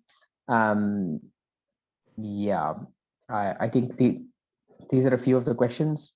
Maybe I can read out another batch later. Do you have something to choose from here? Okay, thank you. I think it's a wonderful feeling that for me that you're so inquisitive and have so many questions up your sleeves. I think it is very, very important for any speaker because these questions would provide an opportunity to dispel a lot of wrongs or the myths or rights, whatever you think, the way you think one is coming from. Anyway, the question general was about the mechanization in America. I think nobody is opposed to mechanization per se, but I think there is a limit to mechanization also. If you go to American farm, of course, everything there is mechanized, and all the same kind of mechanism again, or machines are being pushed onto onto India also. We believe, oh, the mechanization is low, so we should have a higher mechanization rate in India. We should have more machines into agriculture. That will improve efficiency and that will raise to productivity. A higher efficiency would lead to higher productivity lead to higher income. These are the kinds of arguments being thrown at us. And I have been questioning that, yes, okay, machines are important, we need it. But why are you forcing farmers to these machines? Let me give you an example. I think Punjab is a classic example before us. Punjab is a state which has a high rate of mechanization. And we believe that mechanization is the way forward. Now look at Punjab. Punjab requires just 1 lakh tractors. On the contrary, it has 5 lakh tractors. So obviously, the entire economy is, as far as a tractor, the role in mechanization is concerned, it has gone topsy-turvy, because the symbol of progress at one stage has become a symbol of suicides nowadays. Because after all, the tractor costs money, even if it is coming on loan or credit, it has to be repaid back, and that adds on to the farmers' costs. And we have seen, because the efficiency of a tractor would be, let's say, 10 acres a few years back, and now it has come down to, as I said, a small farmer is also owning a tractor because of the easier, cheaper credit and so on and so forth. We have pushed unwanted machine onto the shoulders of farmers, and that is what has compounded the crisis in Punjab. On top of it, for stubble burning, everyone is pushing machines. My God, we have a combination of 5 machines being pushed onto farmers, and yet the farm fires are going up. And whereas the farmers had said earlier, which I still agree was the best solution, farmers say, give us 200 rupees per quintal additional, and we will take care of the stubble burning. We are willing to pay the same money to the companies, and that is what economic growth is all about. That is how you should see the GDP, how it works. And we are paying the same amount of money to the machines which are used only for 15 days in a year. For the rest of the days, it is lying there idle on the farm. I'm sure in the days to come, Punjab will become a junkyard of machines. That's not the kind of mechanization we require, sir. And that's the kind of mechanization that has happened in America. Look at it, despite all that mechanization, use of sophisticated technology, satellite technology, name it, and it is there in America. We see that agriculture has gone into deeper and deeper into crisis in America. So I think there's a lesson before us that what the agriculture universities are also teaching us, mechanization. I think that is something they need to pause, rethink, and then come back. How much of it is relevant? If it is relevant, please do it. But don't push these kind of machines onto agriculture. You are adding on another layer of agriculture distress onto the farmers. Now, the other question was regarding guaranteed price, how it will take place. Well, I have already said that guaranteed price, the best mechanism is we have the minimum support price already laid out. I am not saying that minimum support price is the ideal price farmers should get. There are gaps here, but I think that is a second step to improve on that. First is in principle that we agree that there should be a legal sanctity, which means no trading below that. Now, when there is no trading below that, it does not mean that the government will have to procure everything. Let me be very clear. It means that the trade will not be buying anything below that. A lot of people say, oh, the trader doesn't want to buy it. So what? Let him go off this, the supply chain. Why are you so worried? India is a land where there are people waiting for jobs, and the entrepreneurs are also waiting for livelihoods. Let A get out of the supply chain, somebody else will come and take his place. But the fact that is more important is that nobody in the country should be asked or should be allowed to trade below the minimum support price. There have been a lot of figures thrown at us. Somebody was at one stage saying 17 lakh crores is what the government needs to spend. Eventually, all that has been rubbished for the past few months. We know that. But let me go by the figures that we believe would actually happen. Their estimates now very clearly saying, let me say that even if the government has to step in and buy, which many people fear, the ultimate would be 5 lakh crore rupees extra every year. 5 lakh crore rupees, even if that is something that you think is something that the government can't pay, let me check you again, or let me correct you here. Not check you, but correct you here. 7th pay commission. Seventh pay commission was for the, of course, the central government employees to begin with, and the budget was 1,02,000 crores when Arun Jaitley announced the seventh pay commission. That was for the central government employees. A Credit Suisse report said that when it will be replicated all across the country in PSU, state governments, blah, blah, blah, the total burden every year would be 4.8 lakh crore, or let's say roughly 5 lakh crore. Did you hear anybody say that the fiscal deficit will go up? Did you hear anybody say that where will this money come from? In fact, the salaries of these people, now we will have the 8th pay commission coming up. And this is how much of the population. The employees' share in the total population of the country is 5%, 6%. And you pay 5 lakh crore every year for them, and nobody asks the question, where will the money come from? But the moment you talk about 5 lakh crore going to the farmers, there's a hangama in this country. Oh, where will the money come from? They look at the fiscal deficit growing up to blah, blah, blah. All these kinds of will be thrown up there. The idea basic is to create a fear psychosis. Why do we think that if the farmers get a higher price, the economy will go in doldrums? In fact, that is where the economic growth actually will come from. Why? Because when you say the seventh pay commission brings a booster dose for the economy, because that money will eventually come out in the market. The 5% employees will bring out that money in the markets, which means the demand will grow up, and that's a booster dose for the economy. Look at 50% of the population when it gets a higher price. Look at the money. Obviously, the money will flow into the markets. And look at the demand it will generate. It will be a super demand that will be generated across the country, which means it will not be only a booster dose for the economy, it will eventually be a rocket dose for the economy. Why do people have problems with this? I don't understand. That is why I'm saying, please get out of the economics 101 mind frame. Please get out of that mindset. We need to get out of that and see the realities. Economists, unfortunately, remain confined to that kind of a framework, and that is why we hear all these sob stories. So that is how you decide as you asked me this question of guaranteed price. Look at Kerala, for instance. Kerala has a minimum support price or a floor price, that as they call for vegetables, and they have fixed the prices, and they have fixed a budget also 35 crore rupees, out of which, whenever the prices fall below that, the government steps in. They have worked it very efficiently. Now, if that Kerala state, with a small state with 16 for vegetables can do it, why can't we replicate that model across the country? This is a model which has been working for almost a year now. And I think we need to draw a lesson from that for vegetables and do it across the country. The other question, if you can, Sham, come back again if I missed out something.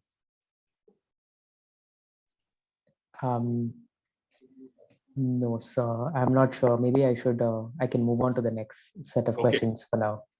I think we've got some questions around, Jivika asked, what would a self-reliant Indian farmer look like with or regardless of a good policy? We've also had some questions about comparisons with international policies. So Ratan asked about Israel.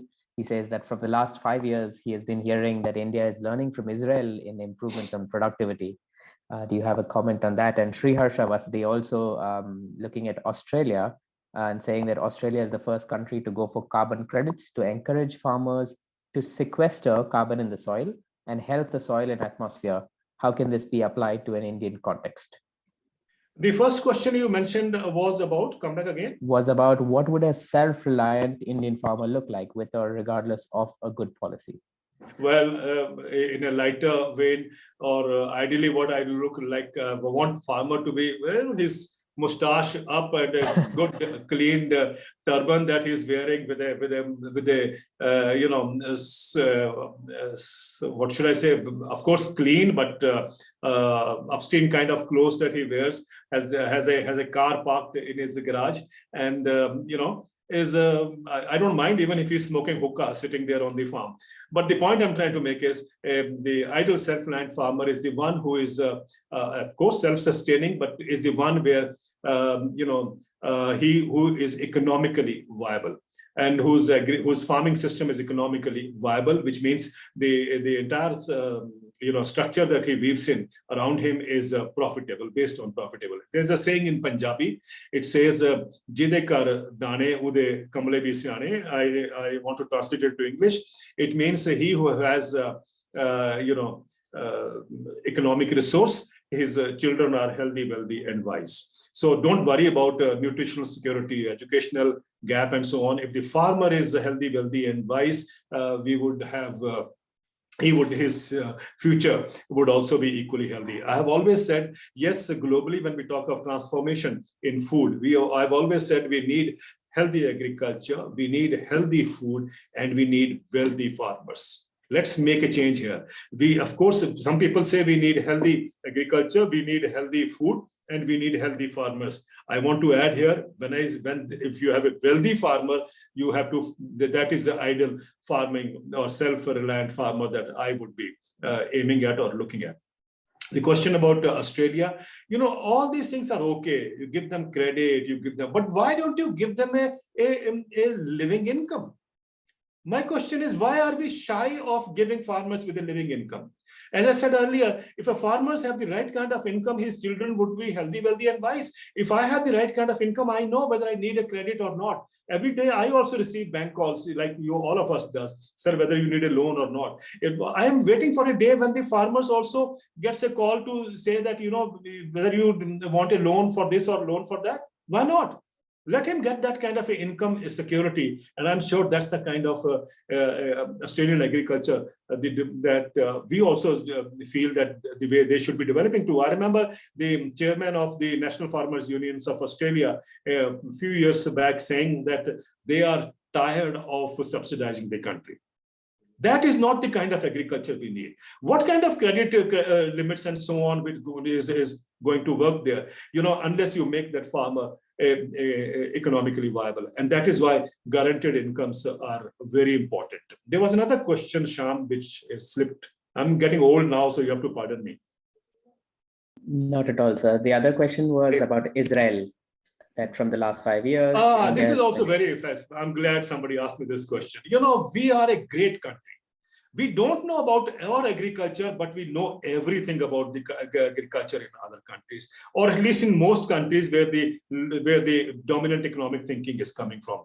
Look at Punjab. I want to give you this illustration. Look at Punjab. The productivity of wheat in Punjab is more than 5 tons per hectare.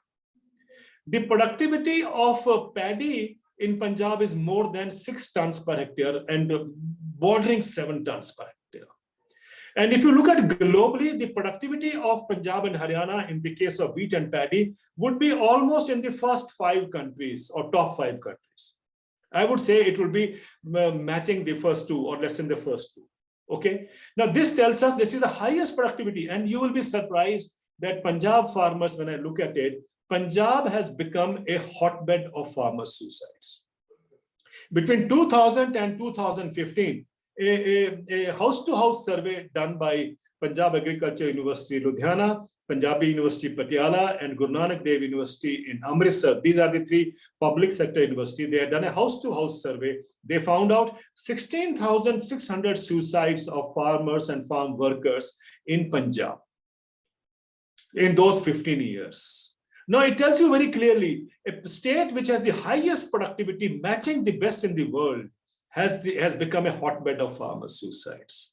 That's not the kind of agriculture I'm looking forward to. Yes, productivities are low, I agree, but I think we forget that this is a deliberate ploy in our minds. It is created, a ploy that is created in our mind. You talk of productivity because that benefits the input suppliers.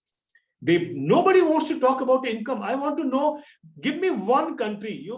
It's good to talk about Israel, but give me one country where in Israel where the productivity is high, or even in China where the productivity is very high, or even in America where the productivity is very high. But give me one country where the income of the farmer is high.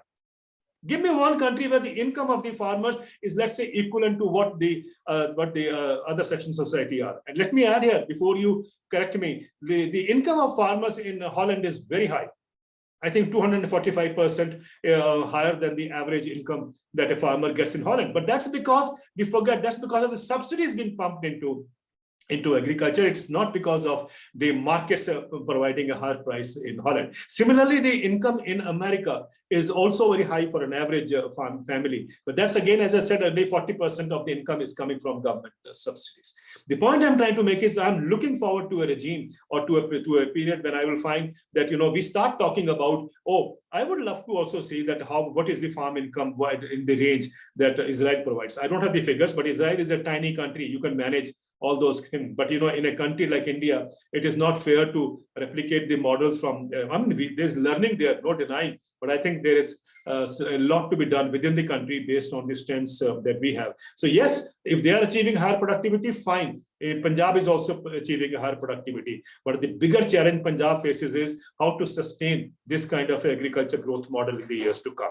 We know sustainability is a very, very big question mark before Punjab agriculture. And I don't know how unsustainable Israel farming is, but I know about Punjab and the crisis that we have. So I think it is time to bring in sustainable farming practices. Let's lessen the thrust on productivity. Let's not go mad about productivity. I would like the same thrust to start happening in the country about farm incomes. Thank you very much, Devinder ji. Are you okay for just one more question? Yeah, Last please. question. Please. All right, thanks. My apologies to everyone. We've just been trying to club questions just in the interest of time. But since I am also getting bored of the sound of my voice, Tariq, your hand has been raised for a long time. If you'd like to unmute yourself and ask your question.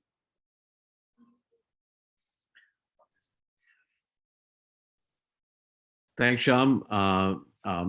Mr. Devendra, thank you so much. I think it was a very enlightening conversation so far, but I have two questions really quick, so I'll try to club them, but the two questions. The first thing is, whether we like it or not, we live in an environment, we live in a capitalism, in a capitalist environment, where I believe that largely, let's say more mature professions like farming tend to get commoditized. Now, why they get commoditized is not that they don't require special skill, but today we live in a value-based economy where we're looking at more newer skills being of higher value, and let's say more mature skills. Like I said, I don't believe that they're easy, but let's say they're more mature. They've been around. Agriculture being, more mature skills being commoditized, which means that poorer people are given the opportunity to be, farmers or let's say local rural areas where, let's say upskilling based on newer economies and newer developments in technology really don't get that opportunity to, build on technology and so on and so forth. So are we talking about, fixing a price to be the solution to really uplifting the agricultural economy, or do we need to be really thinking about the value that food really brings to our daily lives, right? Agriculture ultimately, means food on our plates. And how do we actually bridge that gap in terms of, changing the mindset where you're really looking at saying that, food is actually value, which is truly valuable to your daily lives as opposed to a commodity, right? So the commoditization of agriculture has led to, let's say, the supply chain becoming so difficult, right? Today, you have multiple things that they're trying either farm to table and so on and so forth. But regardless, the supply chain has become twisted in a way that farmers obviously are getting the short end of the stick. And largely because this profession has been commoditized. So that's one. So is price fixing truly the solution, or is us trying to potentially look at the value of what we're getting from agriculture, the mindset that we really have to change? That's my first question. And really quickly, the second question, I know I'm being unfair and I'm asking you two questions really quickly, but the second question is, who's doing well right now? Who are the farmers? I'm assuming some farmers in this world are doing well. And what are their stories? And why are they doing well as opposed to largely, you're looking at across the globe? It doesn't seem like to be an India problem, but a global one where farmers are not doing well. So who's doing well, and are there case studies around why they're doing well? Well, very good. And thank you for this question that yes, the realities are we live in a corporate, capitalistic economy. There's no denying about it. But I think let's be also very clear that this capitalist model is now being very widely challenged and questioned. And I did talk about what President Biden is saying that. In fact, it's a very interesting, I must share with you now, since you asked me that question. You know, one of the economists I love to read from Harvard University, writing in Project Syndicate, his column there. And he recently wrote a column where he said that America is taking 2 steps back on macroeconomy and Washington consensus and so on. And his point was that developing countries should not follow what America is doing because our circumstances are different and your circumstances are different. Now, this is where our economists failed. Our policymakers failed. You know, now look at it. The economist now is telling us that your conditions and your situation is different. So therefore, you should not follow what America is doing. But when they were trying to impose Washington consensus to us, nobody stood up and said that our conditions are different, our circumstances are different. We were told this is the way forward. And we followed that model blindly. That is why we are adding on to the problems. The same that happened in the European Union or the rich developed countries earlier is now being passed on to us. And that's what I have also loudly said. And I know I'm stepping onto wrong toes when I say our economists are 10 years behind what is happening globally. They don't even know what is happening globally. And they go on telling us that, we still go on the same, failed path, and we aggressively go on the same path which has been questioned or which is now being re-looked into. Why I'm saying this is the second part of which is very relevant, of course, that we live in a capitalist world, and so we have no other option, we believe.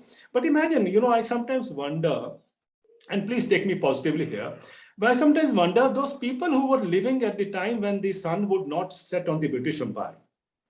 That was the reality, wasn't it? I don't think they could ever believe that the sun would always any day set on the British Empire. If that is a feeling they had carried, I'm sure the world would have been still under the British Empire. But I think knowing even that the sun doesn't set on the British Empire, people stood up and raised their voice. And we know, of course, what has happened in history. The point I'm trying to that even that empire crumbled. So my suggestion to all my young friends would be: please don't fear that we live in a capitalist world, and so we have to conform to that. No, if you feel that's not being fair to the society around you, please stand up and raise your voice. Don't worry. Don't worry, nothing is going to happen. We see now the empire crumbling also in this particular case.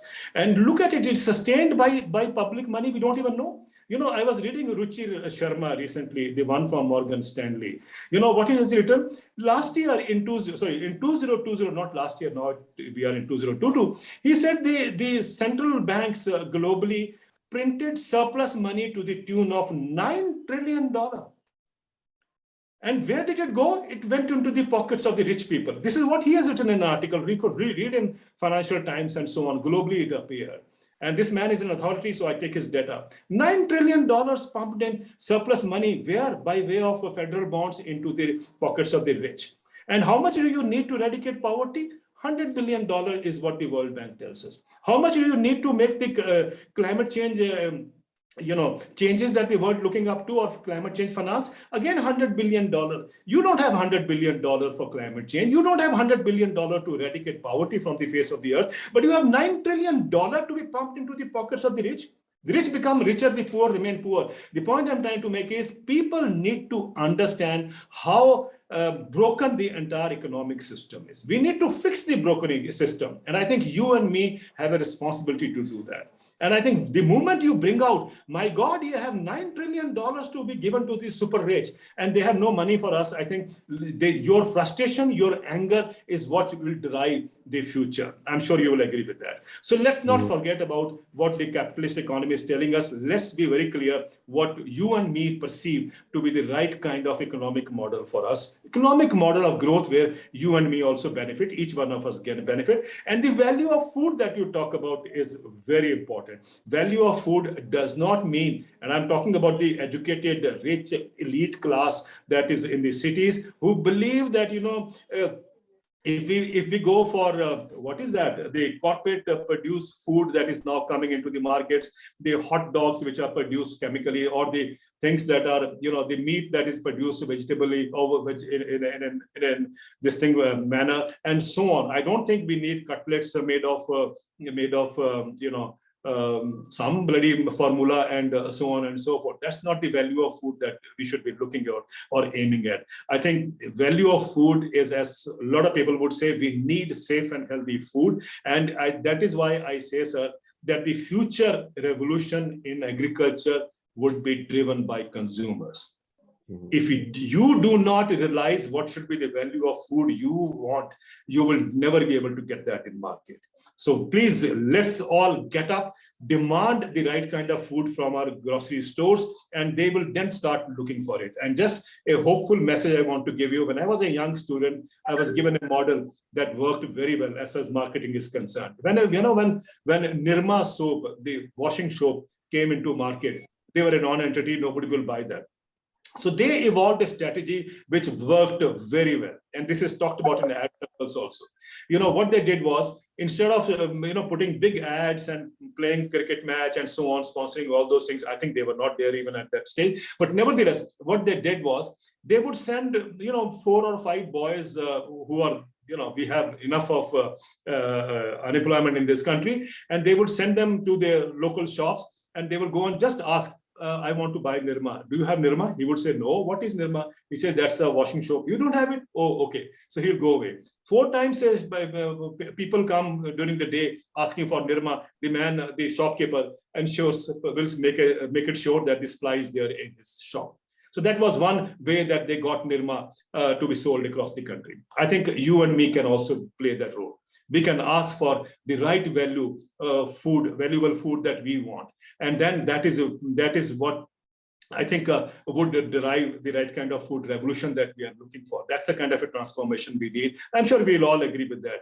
Just to give you one example, when you drink a cup of coffee next time, or when you go to the barista or Starbucks next time for a cup of coffee, just think, put that in your mind, at the back of your mind, that when you are drinking that cup of coffee which you enjoy, only 1 rupee has gone to the farm. I think it is time that we start. Is that the value of food that you are looking forward to? I think it is a question that we need to ask ourselves. And when we start asking that question, sir, believe me, as Nelson Mandela had said once, he had said that the biggest tragedy of 21st century is that we have lost our anger. And he said, when I say anger, doesn't mean you go and plant a bomb. That is not anger. Anger is your ability to digest, to comprehend, to digest, and then to stand up and ask a question. That ability to ask a question is with you and me. If we don't, use that ability, I think we have nobody else to play. So all I'm suggesting is that you and me, all of us, need to play that role. Let that anger come back. Let that anger, if you are not happy with the kind of food that is coming into market, you should be able to ask a question. You should be able to reflect on that. That is and I think you mean courage, right? Exactly.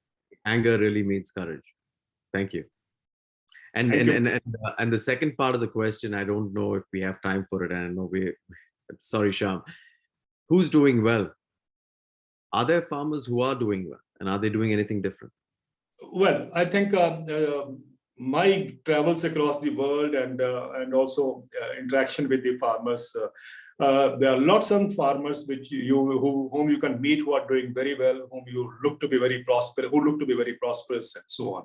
But I think you need to get aside, talk to them, understand as to why the so-called quote unquote the prosperity is all coming from the subsidy support they get. Is that the kind of agriculture they would want, or that they dreamt of, and so on? And you will get the answers. I've done that over the last few decades whenever I travel, and when the answers that I get, I think are very difficult sometimes, and it is time to understand. And in a lighter tone, if you allow me to end this session, let me give you a story that, recently traveling in France, I asked a farmer, I said, do your boys, young boys who are on the farm, they get married? He said, well, I'm so glad you asked me this question, and I don't know why you asked me this question. I said, no, I saw a young boy around, so I just thought whether he's married or not. No, he says he's separated, but the point you have asked is very right, that the boys in agriculture in France, he says, are not getting brides. So I said, why? You have a lot of money on your farm and so on. He says, no, it is not like that. What is visible is not the truth. So they are not getting married. And then he told me that there is a television show, a reality show. And I hope Salman Khan is listening to me. Instead of the Yes Boss, perhaps he could think of another show now. He said there is a show in France. It is called Love in the Field. And what they are doing is they're bringing girls into the studio, boys into the studio, trying to ensure that some of them move into the villages and try to go and settle there. Now, this Love on the Field is a show in France. It's a weekly show happening for several years now. Tells you how social crisis that American agriculture, French agriculture is faced with. And then they told me a similar show, when I went to those people who are doing Love on the Field, they told me there is a similar show happening in Scotland. And when I checked with Scotland, I was told a similar TV show is also happening in Canada. So I think it tells you that all over the world, and if you come to Haryana, boys are not finding brides. So if you go to Madhya Pradesh, boys are not finding brides. So I think it is very clear before us, there is a social problem also emanating from the economic crisis we have created on the farm. Thank you very much, my dear friends. And I think it was excellent talking to you all. I hope we all really do, as my friend just said now, we build up that courage and build up that anger, and don't believe that your voice would not have a replicating effect. Let's be very sure, even if you move your finger like this, it resonates somewhere. So your standing up and asking a question would also have a replicating effect. And that is what the world is looking forward. So you are the change that the world is looking forward. So don't think somebody will do it for you. As Mahatma Gandhi said, you have to be the change that you aspire the world to be. Thank you very much. Thank you very, very much, Devinder ji. Hate to impose on your time and your voice even more than we have already. Professor Raghu from our course would just like to say a few words as we conclude. Thank you. Raghu sir, would you like to come in?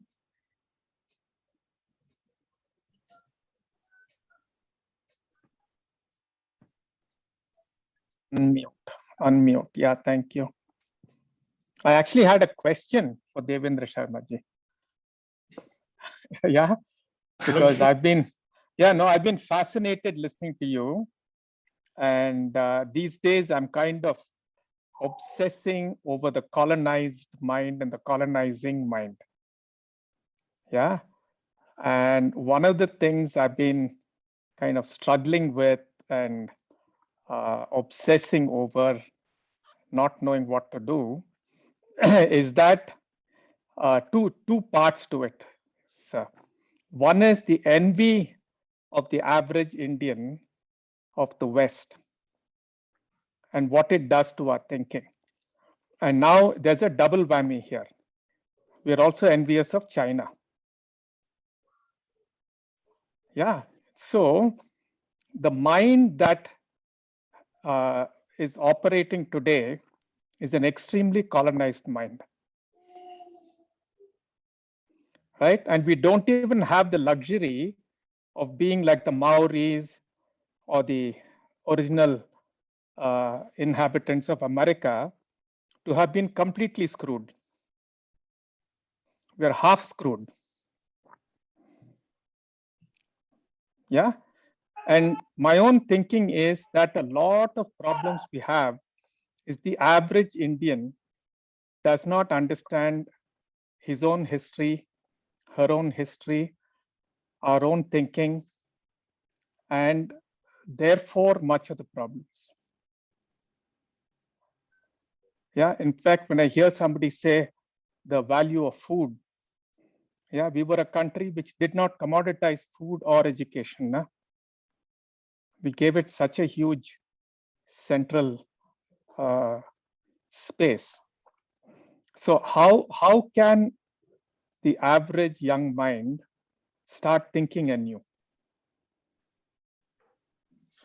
Oh, Prabhuji, as expected, is a difficult question. And I completely agree with you that the way we have colonized the mind is a big dominating factor in what we see around us, or what we see the economic design working for the benefit of only a few people. I think it all emanates from that, which you very rightly mentioned. There is that historical perspective. There is a perspective that education people, or the kind of education that has also been designed, or the curriculum that has been designed in a way gives us that feeling there is no other alternative. It brings up the Tina factor before us very clear. And whether we like it or not, when we get out of, or when we graduate, or when we do our post-graduation, that has in fact amplified in our thinking that, oh, this is the only model before us, and if the world has to move, this is the only way it has to move. And so we all come from that school of thought that is deeply embedded into our economic thinking. That is why, Prabhuji, I was trying to say that, unless you move out of your textbooks, unless you move out of your classrooms, you would not be opening up your vistas. And unless you don't open up your vistas, you don't even know what the world is looking like. And you have a fixed thinking, we have a fixed program. Your mind has been programmed in that direction. And we are all very diligently, carefully, or fearful, not fearfully, but thinking that there is no way forward. So we move in that direction. But lately I find there is a change, and I'm a little happy to acknowledge that also. Many of my talks now, before the lockdown period, that I would go to the university and colleges, I found there was a response which gave me a lot of hope, I must say. Youngsters were willing to understand, wanted to understand where and why things are going wrong. They were willing to spend time with me after the conferences also, or talks that I have delivered. Let's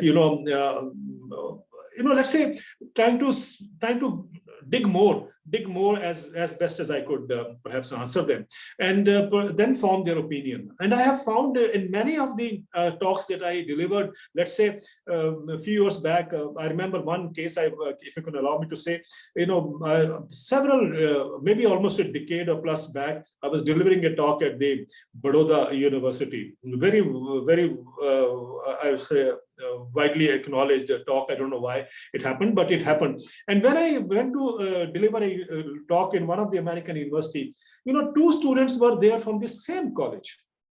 And they stood up and said, sir, they have been telling people that here is a talk that you must listen, because what we learned about several years back in that particular talk is something that has always is shook up the kind of thought process that we have. Now, I'm not saying, please don't draw any inference out of that as far as my thoughts are concerned, but all I'm saying is that people are now more alert, more agile, listening to this, and trying to understand where do we move forward. So that those, even if they're small in percentage, looking at the bigger crowd outside there, I think that provides us hope. That provides us hope. And I'm very hopeful, Prabhuji, in the days to come, this younger generation, I find they may be hanging on to their mobile phones and so on that we normally crib about, but even the thinking process, I think, is what gives me I hope that the world is not going to remain the same and is beginning to change. A. B, sir, when I look at some personalities globally, political as well as non-political, trying to give us or standing for the same kind of thinking that you and me are trying to voice, I think that also gives me hope. So this combination of two things put together, from the celebs also, there were a lot of celebs who are now openly talking about these things, and there are lots of ordinary people are talking about things. I think that combination is something that will drive us forward, because I can't expect everybody to change. We all know that, but I think the change is bringing about by a few people, and if a few people are able to come together, I think, as I said earlier also during my talk, I said 1 + 1 becomes 11. And I'm very hopeful that if when you, me, in a third person, fourth person, fifth person, we become entangled in the same har as a garland, I think we will make about that change. Just to give you one final thing before I answer. So when I first started about 30 years back talking about these things, there would be 10 people in my room. And I would think, oh, that's quite positive because 2 people have come to close the room and, but there was still some like that. So it went on. And I'm no exception. I think many of my colleagues are like that. Today, when we address thousands and even lakhs, it gives us a tremendous hope that, the world is accepting. The world is understanding that what is going wrong is because we kept quiet. I think what is important is we all need to understand that, just by keeping quiet, just by brooding over or, discussing over a cup of coffee and going back home we need to move beyond that.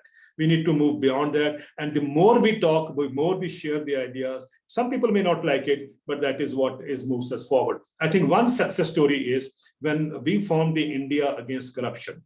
I'm not getting into the Aam Aadmi Party now and so on. I'm just talking about when we formed the India Against Corruption. Sir, we were just 5 persons initially. And we were just thinking of moving little outside our coffee table, discussing corruption at the coffee table. We thought, let's take an initiative, maybe a civil society initiative, to do something on fighting corruption. 5 of us decided, let's say we thought we'd expand. We expanded to 10 people, original 10 people. And then from there, you remember the first time we held a protest at the parliaments on the Parliament Street regarding when we filed a public FIR against the Commonwealth Games. That was the first incident. And then we had never visualized, us, all those 10 people, we had never visualized that it will turn into a nationwide movement. And I think that is a story which is very positive. 10 of us, 5 of us, and then 10 of us, thinking that we act together, do something more than just a coffee table discussion, brought about the nation come out of its thing. I think that's a positive story. Forget about what happened later. I think is not important. What is important is how it began. So if 10 of us could do that, I'm sure, sir, 20 of us would be able to change the countries. Yeah, thank you, sir. Thank you, sir, for that. Like it's quite hard for me to just look at the clock and say it's over 2 hours. Didn't feel like that. So thank you for spending so much time with us and sharing so many insights. A lot of harsh realities that are out there, but you have given us so much hope that this is not the end of it. It's probably just the beginning. So we hope this Samvaad has sparked some kind of insight as well as questions so that all of us can take something back and maybe start a small Samvaad in our personal spaces. So we see that there are a lot of people beyond our Kudam that have joined in. So thank you all for tuning in. And the session is already on Facebook. So the link will be put on the description. You can share it with your friends who haven't been able to see it. And thank you all once again for joining in and making this a great program. There was amazing participation. It was quite hard. Thank you, Shyam, Aditya, Pari, all of you for anchoring it. I had a fun time, Sunday, fruitful. Yeah. With that, we'll close it out. Thank you, folks. Thank you. Thank you very much. Thanks to everyone.